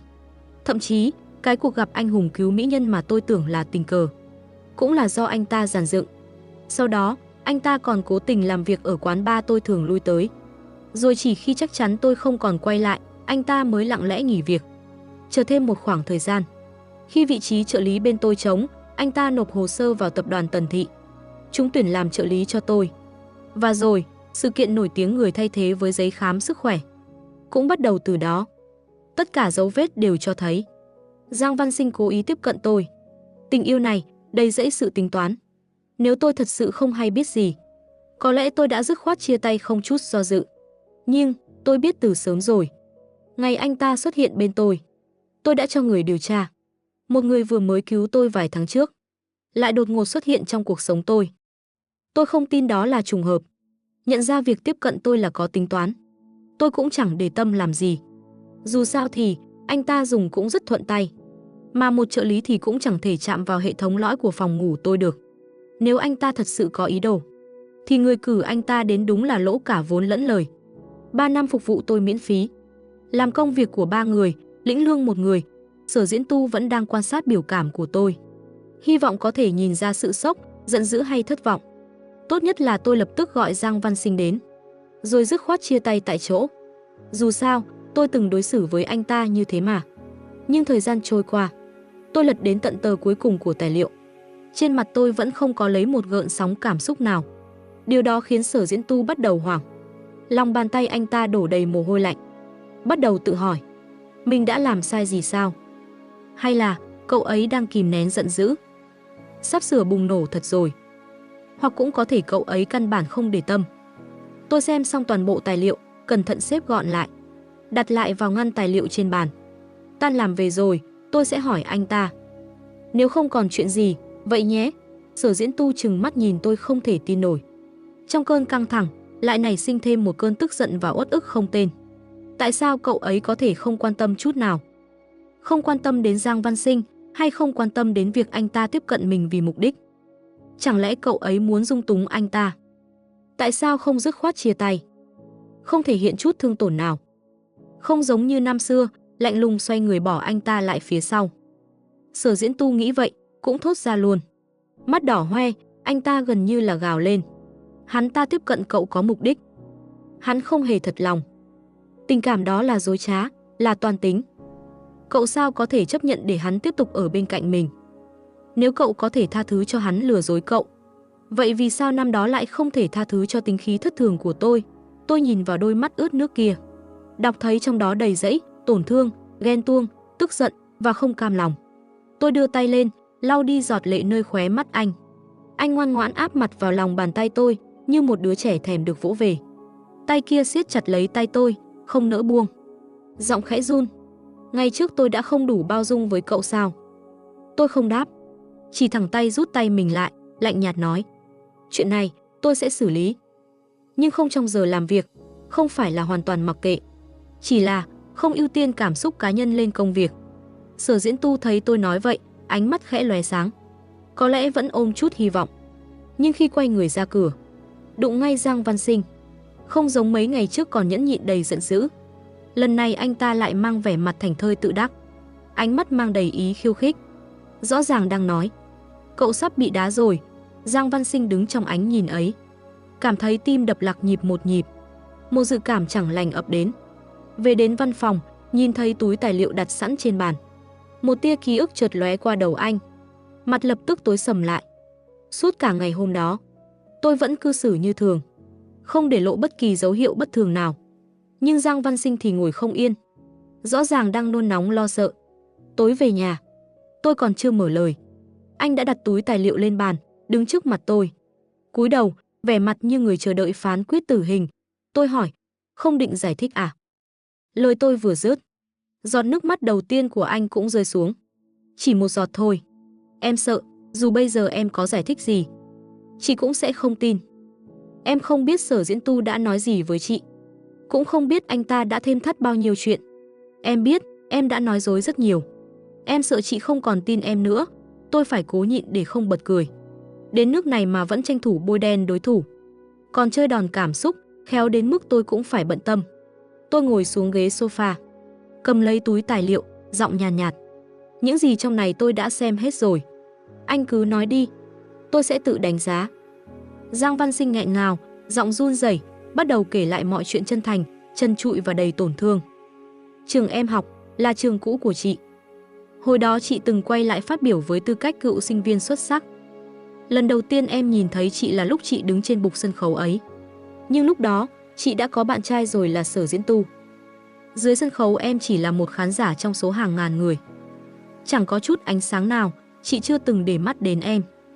Sau đó, anh kể, anh đi xin việc ở những quán cà phê tôi từng làm thêm, thử vào những quán bar tôi từng ghé qua. Nhưng số lần gặp được tôi vẫn cực kỳ ít. Anh chỉ có một lần duy nhất lấy hết can đảm để gây ấn tượng. Chính là lần bị người ta đánh ngay trước mặt tôi. Em cố ý trêu chọc người ta, cũng cố ý chọn đúng thời điểm chị đi ngang qua. Nếu chị không dừng lại, em thật sự đã chuẩn bị sẵn tâm lý bị đánh đến chết. May mà, chị đã dừng lại.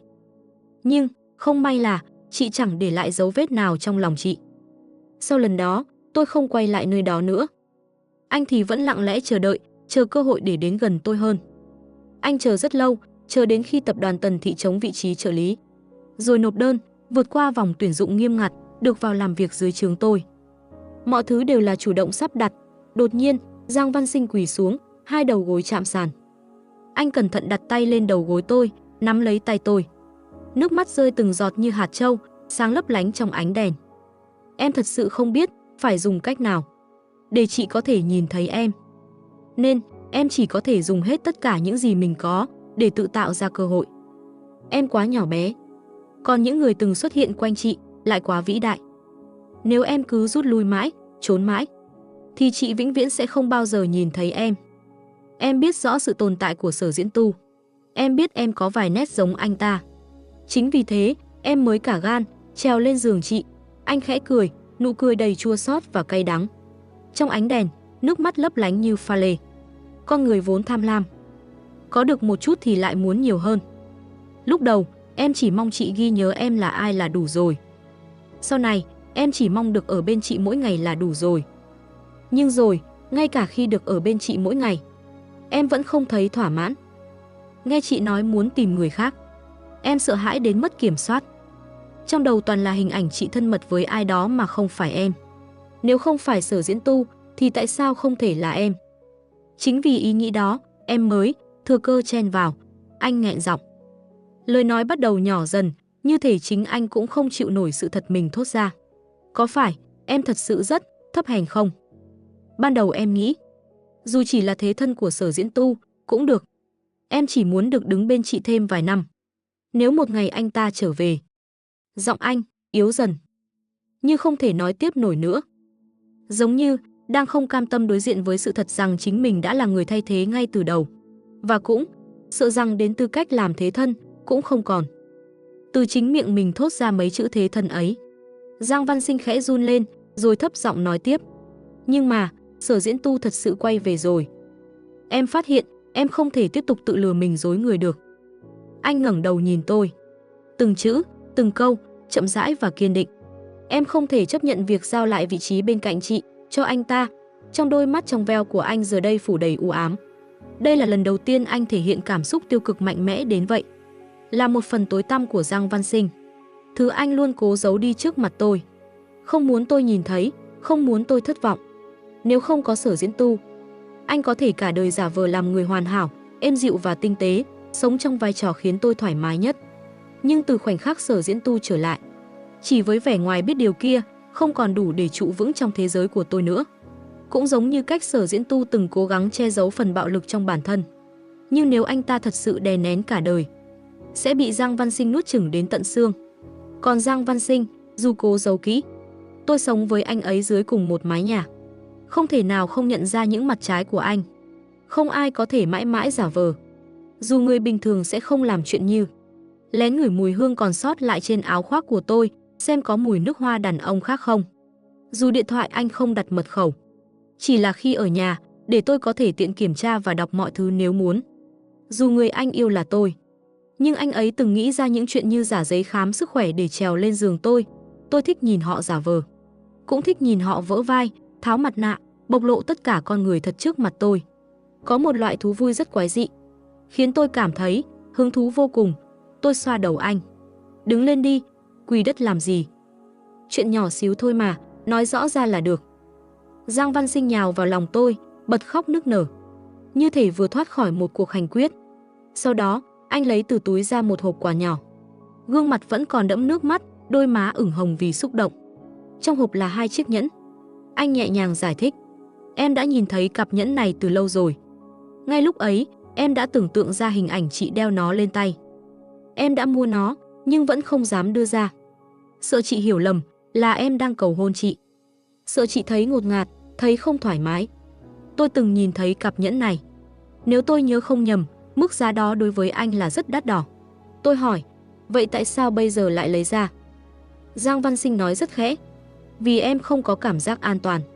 Chỉ có thể dựa vào những vật ngoài thân như thế này, mới có thể tạm thời cảm nhận được rằng chị vẫn là của em. Nếu ngay cả tư cách để đưa nhẫn cũng mất, thì sau này em sẽ không còn bất cứ cơ hội nào nữa. Tôi lấy khăn giấy, nhẹ nhàng lau giọt lệ đang lăn dài trên mắt anh. Bên ngoài là vẻ dịu dàng đau lòng, nhưng trong lòng tôi lại thầm nghĩ, thủ đoạn của người này dạo này nhiều thật đấy. Ngày nào chắc cũng luyện khóc trước gương, cũng vất vả lắm nhỉ. Tôi ôm lấy anh, khẽ thở dài. Được rồi, đeo cho tôi đi. Giang Văn Sinh nói rằng, anh không dám tặng tôi nhẫn vì sợ tôi thấy khó chịu, thấy bị ép cưới. Nhưng thực ra, lo lắng đó quá thừa. Một cái nhẫn thôi mà. Chỉ là món trang sức thôi. Nói trắng ra cho dù là nhẫn hay gì đi nữa, chỉ cần tôi muốn đeo thì nó chẳng có ý nghĩa gì nhiều. Dù hôm nay tôi khoác lên người chiếc váy cưới trắng tinh, bước vào cuộc hôn nhân mà người đời xem là nấm mồ của tự do, tôi cũng không cảm thấy nó là một xiềng xích. Quyền lựa chọn từ trước đến nay luôn nằm trong tay tôi. Vậy thì bất kể tôi chọn gì, cũng không bao giờ là ràng buộc. Giang Văn Sinh cố nặn ra một nụ cười, rồi trân trọng đeo nhẫn lên ngón tay tôi, không quên mơn trớn ngón tay hai cái đầy ám muội. Cuối cùng 10 ngón tay đan chặt lấy nhau. Anh hỏi tôi, có thể chụp một tấm ảnh không? Tôi cười, được. Anh đã giở đủ trò với tôi như thế rồi. Cưng chiều một chút thì có sao đâu. Tối hôm đó, tôi lướt WeChat, thấy Giang Văn Sinh đăng một status. Chỉ là một chuyện nhỏ mà thôi. Kèm theo là tấm ảnh hai bàn tay đeo nhẫn, ngón áp út lấp lánh. Bên dưới, Trì Vân bình luận, ảnh này ăn trộm ở đâu vậy? Giang Văn Sinh đáp ngay, là Noãn Noãn chụp với tôi mà. Tôi không phải loại người đi trộm ảnh đâu. Còn bên phía Sở Diễn Tu thì thật sự phát điên. Anh ta đập nát mọi thứ có thể đập trong nhà. Không ngờ tới kết cục lại là thế này. Anh ta mong đợi, trông chờ sẽ nhận được tin hai người chúng tôi chia tay. Kết quả không những không chia tay, mà còn tiến thêm một bước lớn. Cặp nhẫn kia không khác gì một cú đấm chí mạng, báo hiệu họ sắp cưới. Nếu bây giờ không ra tay, anh ta còn cơ hội nào không? Sở Diễn Tu ngồi trên ghế sofa, thở hổn hển, ánh mắt sâu thẳm phủ đầy bóng tối. Sau khi trấn tĩnh lại, anh ta cầm điện thoại lên. Alo, Tần Tây, hẹn thời gian đi. Chúng ta cần bàn lại chuyện phân chia lợi nhuận trong hợp tác giữa Sở Thị và Tần Thị. Trên thực tế, phân chia lợi ích giữa đôi bên đã thống nhất từ lâu. Lần này Sở Diễn Tu đột ngột đổi ý, chỉ là mượn cớ để lôi tôi ra gặp mặt. Không có lý do gì lôi tôi ra được ngoài chuyện lợi ích. Vì tôi là kiểu người rất biết tính toán thiệt hơn, dù trong công việc hay tình cảm. Năm xưa tôi rời bỏ anh ta cũng là cân nhắc xong rồi mới buông tay.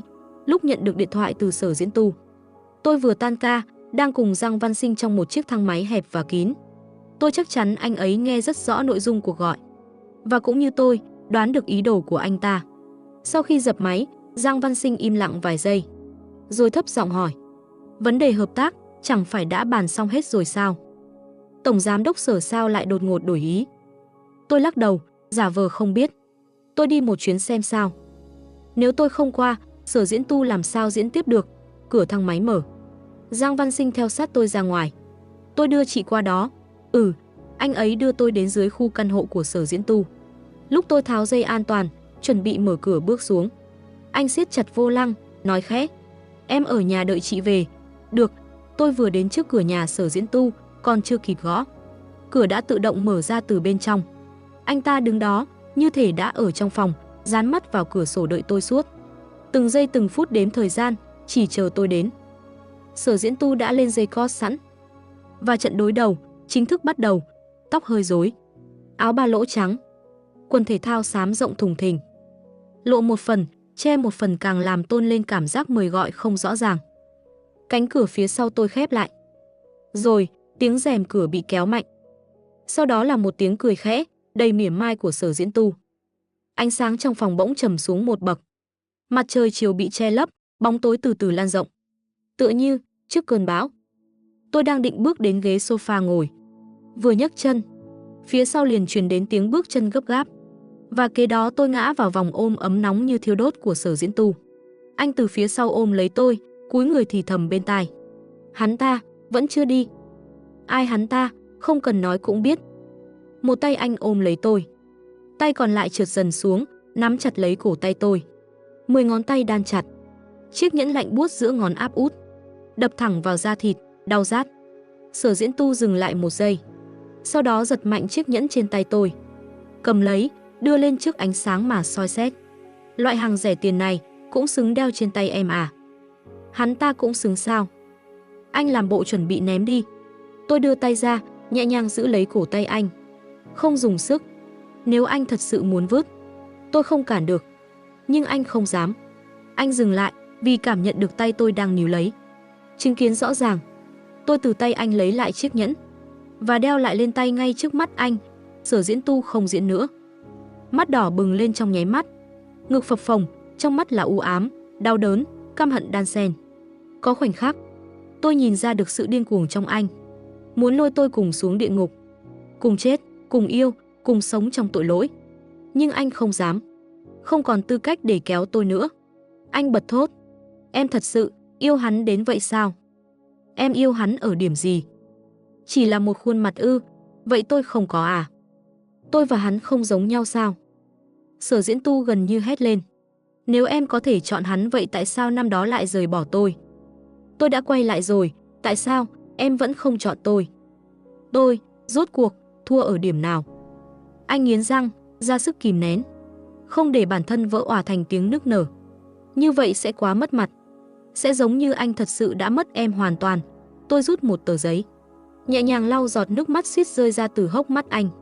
Sở Diễn Tu quay mặt đi, giống như đang giận dỗi, cũng giống như không muốn tôi thấy được vẻ yếu đuối của mình. Nhưng ngoan nào, tôi lại thích nhìn anh trong dáng vẻ ấy nhất. Tôi kéo mặt anh lại, ép anh nhìn tôi. Từng chút một, nhẹ nhàng lau nước mắt anh đi. Làn da dưới tay tôi bắt đầu nóng lên, bừng bừng như thiêu đốt. Tôi khẽ khàng nói, tôi không chọn Giang Văn Sinh là vì anh. Tôi chọn vì tôi vốn thích kiểu người như các anh. Sở Diễn Tu đang rối loạn vì hành động thân mật của tôi. Cảm xúc tưởng như vừa dâng lên đến đỉnh điểm. Chỉ một câu ấy lập tức đóng băng toàn bộ. Không có thế thân. Một câu chặt đứt toàn bộ ảo tưởng.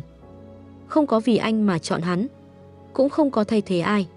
Tôi chọn là vì tôi thích mà thôi. Từ trước đến nay chưa từng tồn tại cái gọi là ánh trăng trắng hay người thay thế. Chỉ có duy nhất một điều là sở thích của tôi. Tôi thích kiểu đàn ông có ngoại hình như vậy. Không có Sở Diễn Tu, tôi vẫn sẽ tìm người có ngoại hình tương tự để yêu đương. Sở Diễn Tu không thể nào chấp nhận được sự thật này. Anh ta thà tin rằng Giang Văn Sinh là người thay thế mình, thà tin vào câu chuyện tôi được chăm sóc bởi người thay thế, rồi lâu ngày nảy sinh tình cảm, còn hơn là phải đối mặt với một sự thật. Tôi từ đầu đến cuối đều rõ ràng phân biệt giữa hai người. Bởi vì điều đó có nghĩa là tôi không hề, như lời đồn, vẫn còn lưu luyến anh ta. Có nghĩa là khi tôi năm đó chọn rời bỏ anh ta là tôi đã hoàn toàn buông tay. Có nghĩa là giờ đây anh ta không còn bất cứ lợi thế nào. Không thể nào, em đang lừa anh. Sở Diễn Tu cuối cùng không kìm được nước mắt. Anh ta đã quay về nước với sự tự tin ngút trời. Mà giờ đây tất cả giấc mộng nắm chắc phần thắng đều bị đập tan thành tro bụi. Anh ta trở nên lạc lõng, không bám víu được gì. Chỉ có thể mở to mắt nhìn người mình yêu thương, đeo lên tay chiếc nhẫn do người khác tặng, mà bản thân lại không có bất kỳ lý do hay tư cách nào để gỡ xuống. Tần Tây sẽ không còn nuông chiều anh ta như trước nữa. Chẳng phải trước đây em chê anh trẻ con, không chín chắn sao? Anh đã học được rất nhiều điều khi ở nước ngoài. Giờ anh không còn trẻ con nữa. Bây giờ anh có thể cùng em làm ăn. Anh có đủ năng lực để đứng cạnh em. Giang Văn Sinh có gì? Anh ta chẳng có gì cả. Chỉ có thể làm một trợ lý nhỏ bên cạnh em. Anh ta có gì? Anh ta có thể chịu đựng được. Tôi buông thản nhiên một quả bom khiến Sở Diễn Tu chết lặng tại chỗ. Đầu lưỡi anh ta như bị chặn lại, không nói nên lời. Tôi nói tiếp, còn anh có thể làm được không? Sở Diễn Tu dĩ nhiên không thể làm được. Anh ta hận không thể xé xác tất cả đàn ông xuất hiện bên tôi. Nếu thế giới có phát minh ra dự án tiêu diệt hết đàn ông trên trái đất, anh ta chắc chắn không chút do dự rót vốn đầu tư. Anh ta trẻ, đẹp, giỏi nhưng chiếm hữu quá mức. Chiếm hữu đến mức không thể trở thành một người bạn đời đúng nghĩa. Thứ phù hợp nhất với anh ta là bị nhốt trong lồng. Vừa đáp ứng được sở thích kỳ quái của tôi, lại giúp anh ta không phải nhìn thấy bất kỳ người đàn ông nào bên cạnh tôi. Dù tôi có đến thăm anh ta người bị nhốt trong lồng, cũng sẽ không mang theo đàn ông khác được. Chỉ tiếc là nếu bị người ta phát hiện, tôi sẽ bị khép vào tội giam giữ người trái phép và ngồi tù. Tôi nói, tôi chẳng thiếu gì cả. Tìm bạn đời cũng không cần anh ta phải xuất chúng. Chỉ cần trên người anh ta có một điểm mà tôi thích là đủ rồi. Sở Diễn Tu ngơ ngác hỏi, em thật sự không còn cảm giác gì với anh sao? Tôi khẽ hạ mắt xuống, ánh nhìn lảng sang chỗ khác, có chút bối rối. Nếu anh ta hỏi có yêu không, tôi sẽ dứt khoát trả lời, không. Nhưng anh ta lại hỏi là có còn cảm giác không. Tôi đâu phải khúc gỗ. Mỹ Nam đứng ngay trước mặt, bao nhiêu quyến rũ mời gọi. Cây sắt cũng phải nở hoa. Tôi không trả lời. Sở Diễn Tu như cảm nhận được điều gì đó bất chợt nở nụ cười. Anh ta đưa tay cởi phăng chiếc áo ba lỗ mỏng manh trên người. Cơ bắp săn chắc, bờ vai rộng, 8 múi bụng hiện rõ mồn một. Tôi bị màn khoe thân này làm cho hoa mắt chóng mặt. Anh ta làm thật quá nhanh, tôi chẳng kịp ngăn cản. Dù nói thật, tôi cũng không hẳn muốn ngăn. Sở Diễn Tu nhào tới định hôn tôi. Tôi xoay tay, lấy tay bịt miệng anh ta lại. Tôi có bạn trai. Câu này cũng không rõ là nhắc nhở anh ta hay là tự nhắc mình. Cứ xem như là nói với anh ta đi. Ánh mắt Sở Diễn Tu lập tức sắc lại, rồi chớp mắt sau lại trở nên dịu dàng. Em không thích gương mặt này của anh nữa sao? Chẳng phải em nói thích kiểu đàn ông như anh à? Anh là người xuất hiện đầu tiên trong đời em. Trước anh, em chưa từng có cảm giác đặc biệt với người đàn ông nào khác. Anh không phải là khởi nguồn cảm xúc của em sao? Câu nói này như thể vô tình đánh trúng điểm then chốt trong lòng anh ta. Quả nhiên, đi du học đúng là nơi rèn người tốt thật. Mấy năm trước, anh ta chắc chắn sẽ phát điên lên mà đập phá. Nhưng bây giờ anh ta biết cách làm nũng, biết tỏ ra yếu thế. Sở Diễn Tu không còn cố gắng hôn tôi nữa. Anh giữ chặt tay tôi đang bịt miệng anh, áp bàn tay ấy lên má mình, tựa như nâng niu. Tôi ngồi trên sofa. Anh ta quỳ một gối dưới chân tôi. Ánh mắt ngước lên, nhìn tôi như một người thấp hèn cầu xin ánh sáng. Giang Văn Sinh leo lên giường em nhờ gương mặt này. Vậy vì sao anh lại không thể? Hắn ta đến gần em bằng tính toán. Được em dung túng vì hắn là bạn trai của em. Người bên cạnh em chỉ cần có danh phận. Lúc nào em cũng kiên nhẫn và dịu dàng hơn. Vậy thì anh sẽ nói rõ ràng với em. Anh muốn quyến rũ em, muốn leo lên giường, muốn có một chỗ bên cạnh em. Dù thấp hơn hắn một bậc, anh cũng chấp nhận. Em vẫn không cho anh sao? Tôi đột ngột rút tay về. Hành động khiến ánh mắt Sở Diễn Tu đang lấp lánh tự tin lập tức tối sầm lại. Anh ta hoảng hốt, mắt dõi theo tôi đứng dậy khỏi sofa. Tại sao vẫn không được? Tại sao hắn thì được, còn anh thì không? Sở Diễn Tu vươn tay kéo tôi lại, nhưng bị tôi gạt mạnh ra. Không được đi tìm hắn. Anh ta đột nhiên ôm lấy tôi, chắn ngay cửa không cho tôi rời đi. Tất cả sự ngoan ngoãn, kìm nén lúc trước vỡ vụn trong phút chốc. Chưa đến 5 phút, anh ta lại điên lên lần nữa. Và lần này còn dữ dội hơn trước. Sở Diễn Tu thở hồng hộc, mặt đỏ bừng, trán dịn mồ hôi. Môi đỏ rực, mắt cũng hoe hoe đỏ. Nước mắt chưa kịp khô hẳn, còn lấp lánh nơi đuôi mắt. Không được chọn Giang Văn Sinh. Anh bị bệnh rồi. Ở lại với anh, được không? Anh thấy rất khó chịu, em không thể đi tìm hắn được. Ngôn ngữ của anh ta bắt đầu loạn cả lên. Tôi cau mày, từ trạng thái lạnh lùng quan sát, chuyển sang bước tới. Tôi đưa tay sờ trán anh ta. Nóng thật. Không ngờ, anh ta nói không sai. Đang sốt thật sự. Thảo nào từ nãy đến giờ mặt anh ta vẫn đỏ hồng. Tôi còn tưởng là vì quá kích động. Sở Diễn Tu căn bản không quan tâm mình là sốt thật hay không. Miễn sao giữ được tôi ở lại là được. Có lẽ ngay từ lúc tôi tắt máy, anh ta đã đứng trên ban công, phơi gió đợi tôi đến. Thêm vào đó cảm xúc lên xuống dữ dội, nên thật sự phát sốt. Lúc tôi đang áp tay lên trán anh ta ôm chặt lấy tôi, đặt cằm lên vai tôi, dầu dĩ rên rỉ. Khó chịu quá. Sở Diễn Tu vốn đã là người có thân nhiệt cao, giờ sốt lên, người anh ta càng nóng hơn bình thường. Nóng như cây sắt nung đỏ. Chỉ ôm có một lúc mà tôi cũng toát cả mồ hôi nhầy nhụa. Sở Diễn Tu rên rỉ. Đừng đi mà, được không? Đừng đeo nhẫn đôi với Giang Văn Sinh. Đừng sống chung với hắn. Tại sao bên em không thể chỉ có một mình anh? Anh ta đổ người nằm xuống giường. Tôi gọi bác sĩ gia đình tới xem cho anh. Hai mắt Sở Diễn Tu dán chặt vào tôi, như thể chỉ cần tôi rời mắt trong một giây, tôi sẽ lập tức bỏ chạy. Tối nay em thật sự sẽ ở lại với anh chứ? Anh cứ liên tục hỏi lại, giống như người không có chút cảm giác an toàn nào. Dù tôi trước giờ chưa từng thất hứa với ai, anh vẫn hỏi tới hỏi lui, như thể muốn moi ra từ từng câu chữ của tôi một lời hứa chắc chắn. Tôi cầm điện thoại, gửi tin nhắn cho Giang Văn Sinh.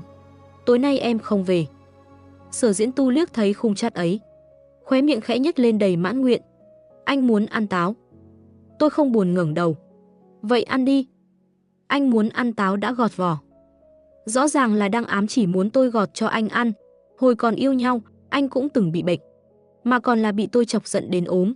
Hồi đó có lần, có người đàn ông lạ nhắn tin ám muội cho tôi, mà tôi thì không thấy tin nhắn đó. Sở Diễn Tu là người đầu tiên thấy nổi điên ngay lập tức, bắt tôi giải thích. Tôi còn chẳng biết người đó là ai. Anh gọi video chửi cho người ta một trận tơi bời. Chặn xong chưa đủ còn quay sang hạch hỏi tôi. Tôi tức quá, đá anh ra ngoài, tự mình ở lại văn phòng làm việc. Sáng hôm sau mở cửa ra thấy anh nằm ngủ ngoài sofa. Người sốt đến mức mê man, hỏi còn chẳng nhớ mình họ gì. Miệng thì làm nhảm bắt tôi hứa. là sẽ không bao giờ thêm mấy thằng đàn ông rẻ rúng đó nữa. Hồi đó, tôi nuông chiều là vì đang yêu. Còn bây giờ giữa tôi và anh ta chỉ là quan hệ đối tác. Không còn tư cách để dở giọng làm nũng nữa. Chút màu mè là tưởng mình lấp lánh được sao? Muốn ăn thì tự gọt. Sở Diễn Tu xị mặt. Mà gọt táo đúng là hơi khó. Anh ta đổi chiều. Vậy, bóc quýt cho anh nha. Không thì lấy cho anh một quả cũng được. Tôi lấy một quả, ném thẳng vào người anh ta. Quả quýt đập trúng đùi Sở Diễn Tu. Anh ta bĩu môi.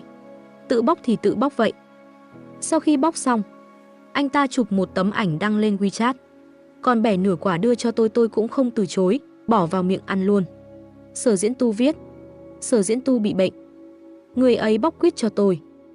Tấm ảnh chụp siêu vô tình, nhưng vẫn loáng thoáng hiện rõ bóng dáng tôi ở phía sau. Tuy mờ, nhưng người quen thì nhìn một cái là nhận ra ngay. Và như thường lệ Trì Vân là người đầu tiên bình luận. Mày ngoại tình rồi đúng không? Sở Diễn Tu đáp tỉnh bơ. Mày bị điên à? Trì Vân, tôi không có. Mong em sẽ cười nhiều hơn. Sở Diễn Tu vừa chửi bới, vừa ghi một đoạn voice dài chửi Trì Vân. Bắt cậu ta xóa cái bình luận kia đi. Nếu không thì sẽ xóa bạn, chặn, rồi lại chửi tiếp. Trong lúc anh ta đang nổi cơn điên, tôi lại nghĩ tới. Giang Văn Sinh lúc đọc được tin nhắn tôi gửi cho anh ấy tối qua, sẽ nghĩ gì nhỉ? Liệu anh có nổi điên không? Hay vẫn tiếp tục giả vờ bình thản, duy trì lớp vỏ yên ổn như mọi khi? Thật ra, tôi rất muốn thấy dáng vẻ mất kiểm soát của Giang Văn Sinh. Tận hôm sau, khi đến công ty, tôi mới chạm mặt anh. Anh không biểu hiện bất kỳ điều gì khác lạ. Vẫn y như câu trả lời của tin nhắn hôm qua. Bình tĩnh, tự nhiên, như thể chuyện đó chưa từng xảy ra. Tan làm, anh hỏi tôi. Tối nay mình cùng về nhà nhé. Cùng lúc đó, Sở Diễn Tu cũng nhắn tới. Âm thanh thông báo vang lên trong văn phòng. Giang Văn Sinh nghe được, cũng liếc nhìn một cái, rồi cúi đầu xuống. Mái tóc rũ dài che khuất mắt anh. Tôi không nhìn rõ được biểu cảm. Sở Diễn Tu, anh vẫn còn sốt. Có thể đến bên anh một lát không? Khó chịu quá. Tôi tắt màn hình, nói khẽ. Về nhà, Sở Diễn Tu sức khỏe xưa nay rất tốt. Sốt như vậy, ngủ một đêm là hết. Giang Văn Sinh vẫn như thường lệ hỏi tôi muốn ăn gì tối nay. Sáng mai muốn ăn gì? Có đôi khi quá bình thường lại chính là không bình thường. Anh không phải kiểu người biết nhẫn nhịn chịu đựng. Nhất là khi đối phương là Sở Diễn Tu. Anh không thể nào cứ nhịn mãi. Tối hôm đó trôi qua như mọi lần. Sáng hôm sau, Giang Văn Sinh tỉnh dậy trước. Khi tôi vừa tỉnh lại, đã thấy anh ngồi bên mép giường, nhìn tôi rất lâu. Tôi đoán ít nhất cũng khoảng nửa tiếng. Nếu là người khác làm vậy, hẳn là rất đáng sợ. Nhưng với anh tôi không thấy sợ, chỉ thấy tò mò. Muốn biết anh định làm gì tiếp theo. Nếu Giang Văn Sinh, người lúc nào cũng lý trí, bị ép đến phát điên, anh sẽ làm gì? Chắc chắn không phải gào thét như Sở Diễn Tu. Cũng không phải như con chó điên xông xáo cắn người. Mà sẽ chọn một cách rất lịch thiệp, rất văn minh. Ngay lúc tôi còn đang nghĩ, tay tôi bị còng lại. Một chiếc còng tay lạnh buốt khóa cổ tay tôi. Đầu kia được khóa vào thành giường. Tôi mở mắt, thấy anh đang nhìn thẳng vào mình. Không biểu cảm, lạnh lùng như mọi khi. Khóa lại rất chuẩn xác, gọn gàng. Rồi anh ngước mắt lên, ánh mắt chạm vào tôi. Động tác thoáng chững lại một chút. Tôi bỗng thấy cái ngập ngừng ấy có phần đáng yêu. Giống như một tên trộm đột nhập vào nhà, lén lút lục đồ, ai ngờ quay đầu lại gặp đúng chủ nhà đang đứng nhìn. Vẻ mặt vẫn dửng dưng, nhưng đôi lông mi khẽ run rẩy như đang giấu đi hoảng loạn. Tôi nhận ra anh đang bối rối, căng thẳng. Lúc này là 6 giờ rưỡi sáng. 8 giờ phải có mặt ở công ty. Tôi có thể để anh làm loạn 1 tiếng rưỡi là cùng. Tôi là người đầu tiên phá vỡ bầu không khí tĩnh lặng đến kỳ lạ ấy. Nói xem tại sao lại khóa tôi. Giang Văn Sinh mím môi thành một đường thẳng. Anh đưa tay, nhẹ nhàng vuốt má tôi. Nuốt lại rồi, thì sẽ không có ai khác ở bên em được nữa. Em chia tay với Sở Diễn Tu là vì cảm thấy anh ta chiếm hữu quá mức, khiến em không thể thở nổi. Nên trước giờ, anh luôn cẩn thận không thể hiện điều gì trước mặt em. Anh sợ chỉ cần lỡ một bước, sẽ bị em vứt bỏ. Trước kia, anh nghĩ chỉ cần được ở bên cạnh em là đủ rồi. Không quan trọng em có phải chỉ có mỗi anh hay không. Không quan trọng anh có phải người thay thế hay không. Nhưng bây giờ anh phát hiện, anh muốn nhiều hơn thế. Thật ra, anh và Sở Diễn Tu là cùng một loại người. Sở Diễn Tu thì ngang nhiên lật điện thoại tôi kiểm tra. Còn Giang Văn Sinh thì lén lút ngửi mùi nước hoa trên áo khoác của tôi.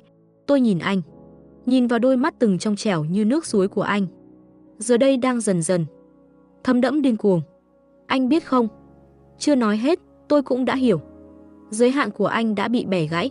Em biết tối qua anh đứng dưới nhà em bao lâu không? Lúc em đang chăm sóc anh ta ở trên. Anh ở dưới nhìn thấy story của hắn. Tim như bị hàng ngàn nhát dao cứa nát. Máu chảy mãi không ngừng. Đau đến mức không thở nổi. Giang Văn Sinh đổ người ôm lấy tôi. Hôn lên hõm cổ tôi. Tay anh lướt qua, cởi chiếc áo ngủ của tôi. Tôi cảm nhận được một hơi ấm mằn mặn ướt át chạm vào cổ. Là nước mắt của anh. Anh rất sợ. Sợ rằng lúc em đang chăm sóc hắn, em đột nhiên đổi ý. Muốn chia tay anh. Muốn quay lại với hắn. Anh khóc rất dữ. Nhưng động tác lại càng cuồng loạn hơn. Tôi bị anh khóa còng tay lại còn chưa xong. Anh khóc cái gì chứ? Lẽ ra người đáng khóc phải là tôi mới đúng chứ. Thế giới này, không phải ai hét to thì người đó có lý. Tôi định đưa tay đẩy anh ra. Vừa động tay, nghe thấy tiếng lách cách. Lúc này mới nhớ ra, mình đang bị còng. Giang Văn Sinh nghe thấy tiếng động. Ngước đầu lên, trên mặt vẫn còn dấu nước mắt. Ánh mắt nhìn tôi lại càng dữ dội. Em muốn giãy ra. Em muốn rời khỏi anh. Đi tìm Sở Diễn Tu sao? Tôi thở dài. Đừng nghĩ lung tung. Không có ý đó. Giang Văn Sinh dừng nói. Không có thì tại sao lại muốn vùng ra? Tôi nhìn đồng hồ, hơn nửa tiếng đã trôi qua. Nếu anh cứ nghĩ thế, thì tôi cũng hết cách. Câu này chọc nghẹn họng Giang Văn Sinh. Sắc mặt anh trở nên tối sầm hơn hẳn. Lần này, có vẻ thật sự bị tôi làm cho tức đến nghẹn. Nhưng không như tôi tưởng. Anh không nổi điên, mà lại cúi người, khẽ hôn tôi một cái. Anh biết em không phải loại người ấy. Chỉ là em bị quá nhiều cám dỗ bủa vây. Không trách em được. Sau này bên em chỉ có mình anh. Sẽ không còn cám dỗ nữa. Em cũng sẽ mãi mãi chỉ thích một mình anh. Anh chỉ muốn ánh mắt em. Mãi mãi chỉ nhìn về phía anh. Tôi nhìn chằm chằm vào anh, từng chữ hỏi. Chuyện đó, có khả năng sao? Khóe môi Giang Văn Sinh, vốn hơi cong lên sau nụ hôn, lại từ từ rũ xuống. Anh lạnh mặt hỏi. Muốn ăn sáng gì? Anh đi làm. Tôi bảo, cho tôi đánh răng rửa mặt trước đã. Tôi giơ tay bị còng lên. Giang Văn Sinh đi theo từng bước, kiên nhẫn ngắm tôi đánh răng, súc miệng, rửa mặt. Tựa như tất cả những hành động đời thường ấy, trong mắt anh đều sáng rực lên ánh sáng sống động. Xong xuôi, tôi bảo anh còng tay tôi lại vào giường, tựa vào đầu giường. Vừa đợi ăn sáng, vừa tranh thủ trả lời tin nhắn trên WeChat. Giang Văn Sinh trở lại, bày bữa sáng lên khay để giường. Sau đó, thu luôn điện thoại của tôi lại. Anh nhìn chằm chằm vào màn hình, lướt lên, lướt xuống toàn bộ khung chat. Đây là việc anh đã muốn làm từ rất lâu, nhưng luôn kiềm chế không làm. Không biểu cảm gì, anh nói. Để tránh em gọi người tới cứu, anh tạm thu điện thoại nhé. Tôi uống một ngụm sữa đậu nành, không phản bác. Dù sao chỉ chơi cùng anh thêm một tiếng, trả lời muộn một chút cũng không sao. 7 giờ 30 phút, tôi khẽ động cổ tay bị khóa. Tiếng xích vang lên lách cách. Tính ra, cũng sắp đến giờ rồi. Trò chơi kết thúc rồi. Tôi đẩy Giang Văn Sinh đang ôm lấy mình. Tháo ra đi, tôi phải đi làm. Anh ngẩn ra một giây, rồi. Không đi, hôm nay em không đi làm. Từ giờ về sau cũng không đi. Giang Văn Sinh không dám nhìn vào mắt tôi. Là em ép anh. Em biết rõ anh hận Sở Diễn Tu. Thế mà hết lần này đến lần khác, em vẫn để hắn xuất hiện bên cạnh em. Tôi lạnh nhạt đáp. Tôi và hắn chỉ là đối tác làm ăn, không có gì khác. Nghe vậy, Giang Văn Sinh như bị kích thích. Anh quay phát đầu lại nhìn tôi, mắt đỏ rực. Không có gì khác. Vậy tại sao lại chăm sóc hắn cả một đêm? Tần Tây, những gì em làm tưởng như là từ chối. Nhưng với Sở Diễn Tu, tất cả đều là gợi mở. Em đang treo một cục xương trước mặt chó, rồi giả vờ không biết gì cả. Em muốn chúng tôi phát điên. Trước là đẩy con chó điên ấy phát rồ, rồi dùng hắn để ép anh phát điên theo. Em luôn biết anh là loại người thế nào. Biết anh ích kỷ, lạnh lùng, nhưng vẫn thích nhìn anh giả vờ trước mặt em, để rồi sau lưng vì em mà phát cuồng. Như một con chó đáng thương chỉ biết van xin tình yêu. Không ai thích bị người mình yêu coi là không quan trọng cả. Bị em đối xử như con chó, luôn bị treo lơ lửng một trái tim, chỉ chờ em giật dây, điều khiển. Em đứng nhìn đủ lâu rồi, thì cũng nên chịu báo ứng. Em phải sống cùng anh cả đời. Như vậy, chúng ta sẽ mãi mãi bên nhau. em cũng không thể đi đâu nữa. Trong mắt em sẽ chỉ có mình anh. Rồi sau đó, em sẽ không thấy anh có cũng được, không có cũng chẳng sao nữa. Giang Văn Sinh đã làm tất cả những điều mà tôi từng nghĩ tới, nhưng chưa bao giờ dám làm. Anh điên nhưng không ồn ào như Sở Diễn Tu, mà là một loại điên rất bình tĩnh, rất gan lì. Sở Diễn Tu dù mất kiểm soát cỡ nào, cũng không dám đụng vào tôi. Không thì đã chẳng tự làm mình ốm bao nhiêu lần vì uất ức. Nhưng Giang Văn Sinh thì khác. Anh ta nhìn có vẻ yếu đuối, nhỏ nhẹ, đáng thương. Vậy mà dám lén mua còng tay. Dám chỉ do dự nửa tiếng rồi ra tay. Dám ngay sau đó, thẳng thắn vạch trần suy nghĩ của tôi ngay trước mặt. Tôi không còn cười cợt nữa. Bình thản nói, Giang Văn Sinh, anh biết tính tôi rồi mà. Một tiếng chơi cùng anh là đủ rồi. Nếu làm lỡ giờ làm việc của tôi, thì mối quan hệ này cũng kết thúc luôn. Tôi không phải không mở được cái khóa này đâu. Giang Văn Sinh toàn thân run lên. Vô thức liếc nhìn đồng hồ. Ngay giây sau, anh lập tức tháo còng ra. Anh ngồi thẫn thờ bên mép giường, ôm lấy chiếc còng tay mình tỉ mỉ chọn mua. Tôi xoa cổ tay bị xiết đỏ, vung tay tát anh một cái. Anh không nói một lời, chỉ lặng lẽ rơi nước mắt. Tôi nắm lấy cổ áo anh, gằn từng chữ. Tôi có thể chơi mấy trò thú vị với anh, nhưng nếu anh dám làm thật, tôi sẽ không do dự mà đá anh ra khỏi đời tôi. Anh với Sở Diễn Tu, tôi một người cũng không cần. Nghe rõ chưa? Giang Văn Sinh mím môi, gật đầu. Tôi lập tức bẻ tay anh lại, dùng còng khóa ngược anh vào đầu giường. Anh đau đến mức rên khẽ một tiếng, nhưng tôi chẳng thèm nhìn mặt anh. Tháng này mất lương chuyên cần rồi đấy. Tội danh, cố ý giam giữ sếp. Tôi thay đồ xong, gọn gàng quay lưng bỏ đi. Giữa trưa, tôi cho người giúp việc mang cơm đến nhà anh, nhưng bảo mẫu nói anh không chịu ăn. Tôi nhún vai. Vậy thì để anh ta đói. Một bữa thôi mà, chết không được đâu. Buổi tối tôi đi dự một buổi tụ họp. Về đến nhà thì đã khá muộn. Tôi đi thẳng vào phòng ngủ. Cả căn phòng tối đen. Bật đèn lên, không thấy ai trên giường. Ngược lại thấy một bóng người cuộn tròn dưới đất. Có giường không nằm, phải ngồi bệt dưới sàn, làm ra vẻ thê thảm đáng thương như thế mới chịu được. Tôi bước đến tháo còng tay cho anh. Đói chết rồi à? Tôi vỗ nhẹ lên má anh một cái. Giang Văn Sinh chậm chậm mở mắt ra. Em về rồi. Anh nhào vào lòng tôi, tay nắm lấy áo khoác, hít một hơi thật sâu, toàn mùi nước hoa kinh tởm. Giọng nói yếu ớt, trông như sắp ngất đến nơi rồi. Đến nước này mà còn không quên bản chức kiểm tra mùi. Tôi bảo người giúp việc mang đồ ăn lên. Ăn chút gì đi, đừng chết đói trong nhà tôi. Giang Văn Sinh nói nhỏ. Chết đói thì càng tốt. Truyền ra ngoài, người ta sẽ nói em là phụ nữ nuôi chết bạn trai. Không ai dám yêu em nữa. Thế thì cả đời em sẽ chỉ thuộc về một mình anh. Tôi cười lạnh. Dù anh có chết trong nhà tôi, người xếp hàng theo đuổi tôi, vẫn có thể từ đây nối tới tận Paris. Không tin thì chết thử xem, tôi mở mắt cho anh thấy. Giang Văn Sinh bị tôi nói đến nghẹn họng. Tức quá, im luôn không chịu ăn. Tôi hơi nổi giận, nắm lấy cằm anh xoay mặt lại. Mặt anh đầy nước mắt, không nói một lời, chỉ lặng lẽ rơi lệ. Trái tim tôi mềm xuống trong tích tắc. Khóc đẹp như thế, ai nỡ mắng. Tôi dịu giọng. Ăn một miếng đi. Không muốn sống lâu, mà cứ muốn dính mãi lấy vị trí bạn trai của tôi à? So với Sở Diễn Tu, Giang Văn Sinh hơn hẳn một điểm, đó là khả năng đọc sắc mặt. Xuất thân nghèo khó, từ nhỏ đã phải học cách nhìn nét mặt người khác mà sống. Không biết cúi đầu thì còn khổ hơn bây giờ. Anh rất sớm đã nhận ra tôi thích nhìn anh khóc. Sở Diễn Tu thì lại quá đơn thuần, giống như con trai của một nhà địa chủ lắm tiền. Ngoài chuyện yêu tôi ra thì chẳng biết cái gì khác. Vì vậy không hề phát hiện. Mỗi lần anh ta rơi lệ tôi lại càng thích thú. Mỗi lần khóc là lại cố nhịn. Còn giữ trong đầu cái tư tưởng nam nhi hữu lệ bất khinh đàn. Đàn ông có nước mắt cũng không thể dễ dàng rơi. Giang Văn Sinh cắn thìa, ăn một thìa cháo nhỏ. Hàng mi dài cong nhẹ rung lên. Đôi mắt ngập nước lặng lẽ liếc tôi một cái. Thấy tôi đang nhìn chằm chằm, anh mới yên tâm cúi đầu tiếp tục ăn. Không còn thân phận nào khác sao? Anh thử dò hỏi. Tôi đáp không cần nghĩ. Tôi sẽ không kết hôn. Bạn trai là thân phận cao nhất rồi. Khóe môi Giang Văn Sinh khẽ cong lên vài pixel.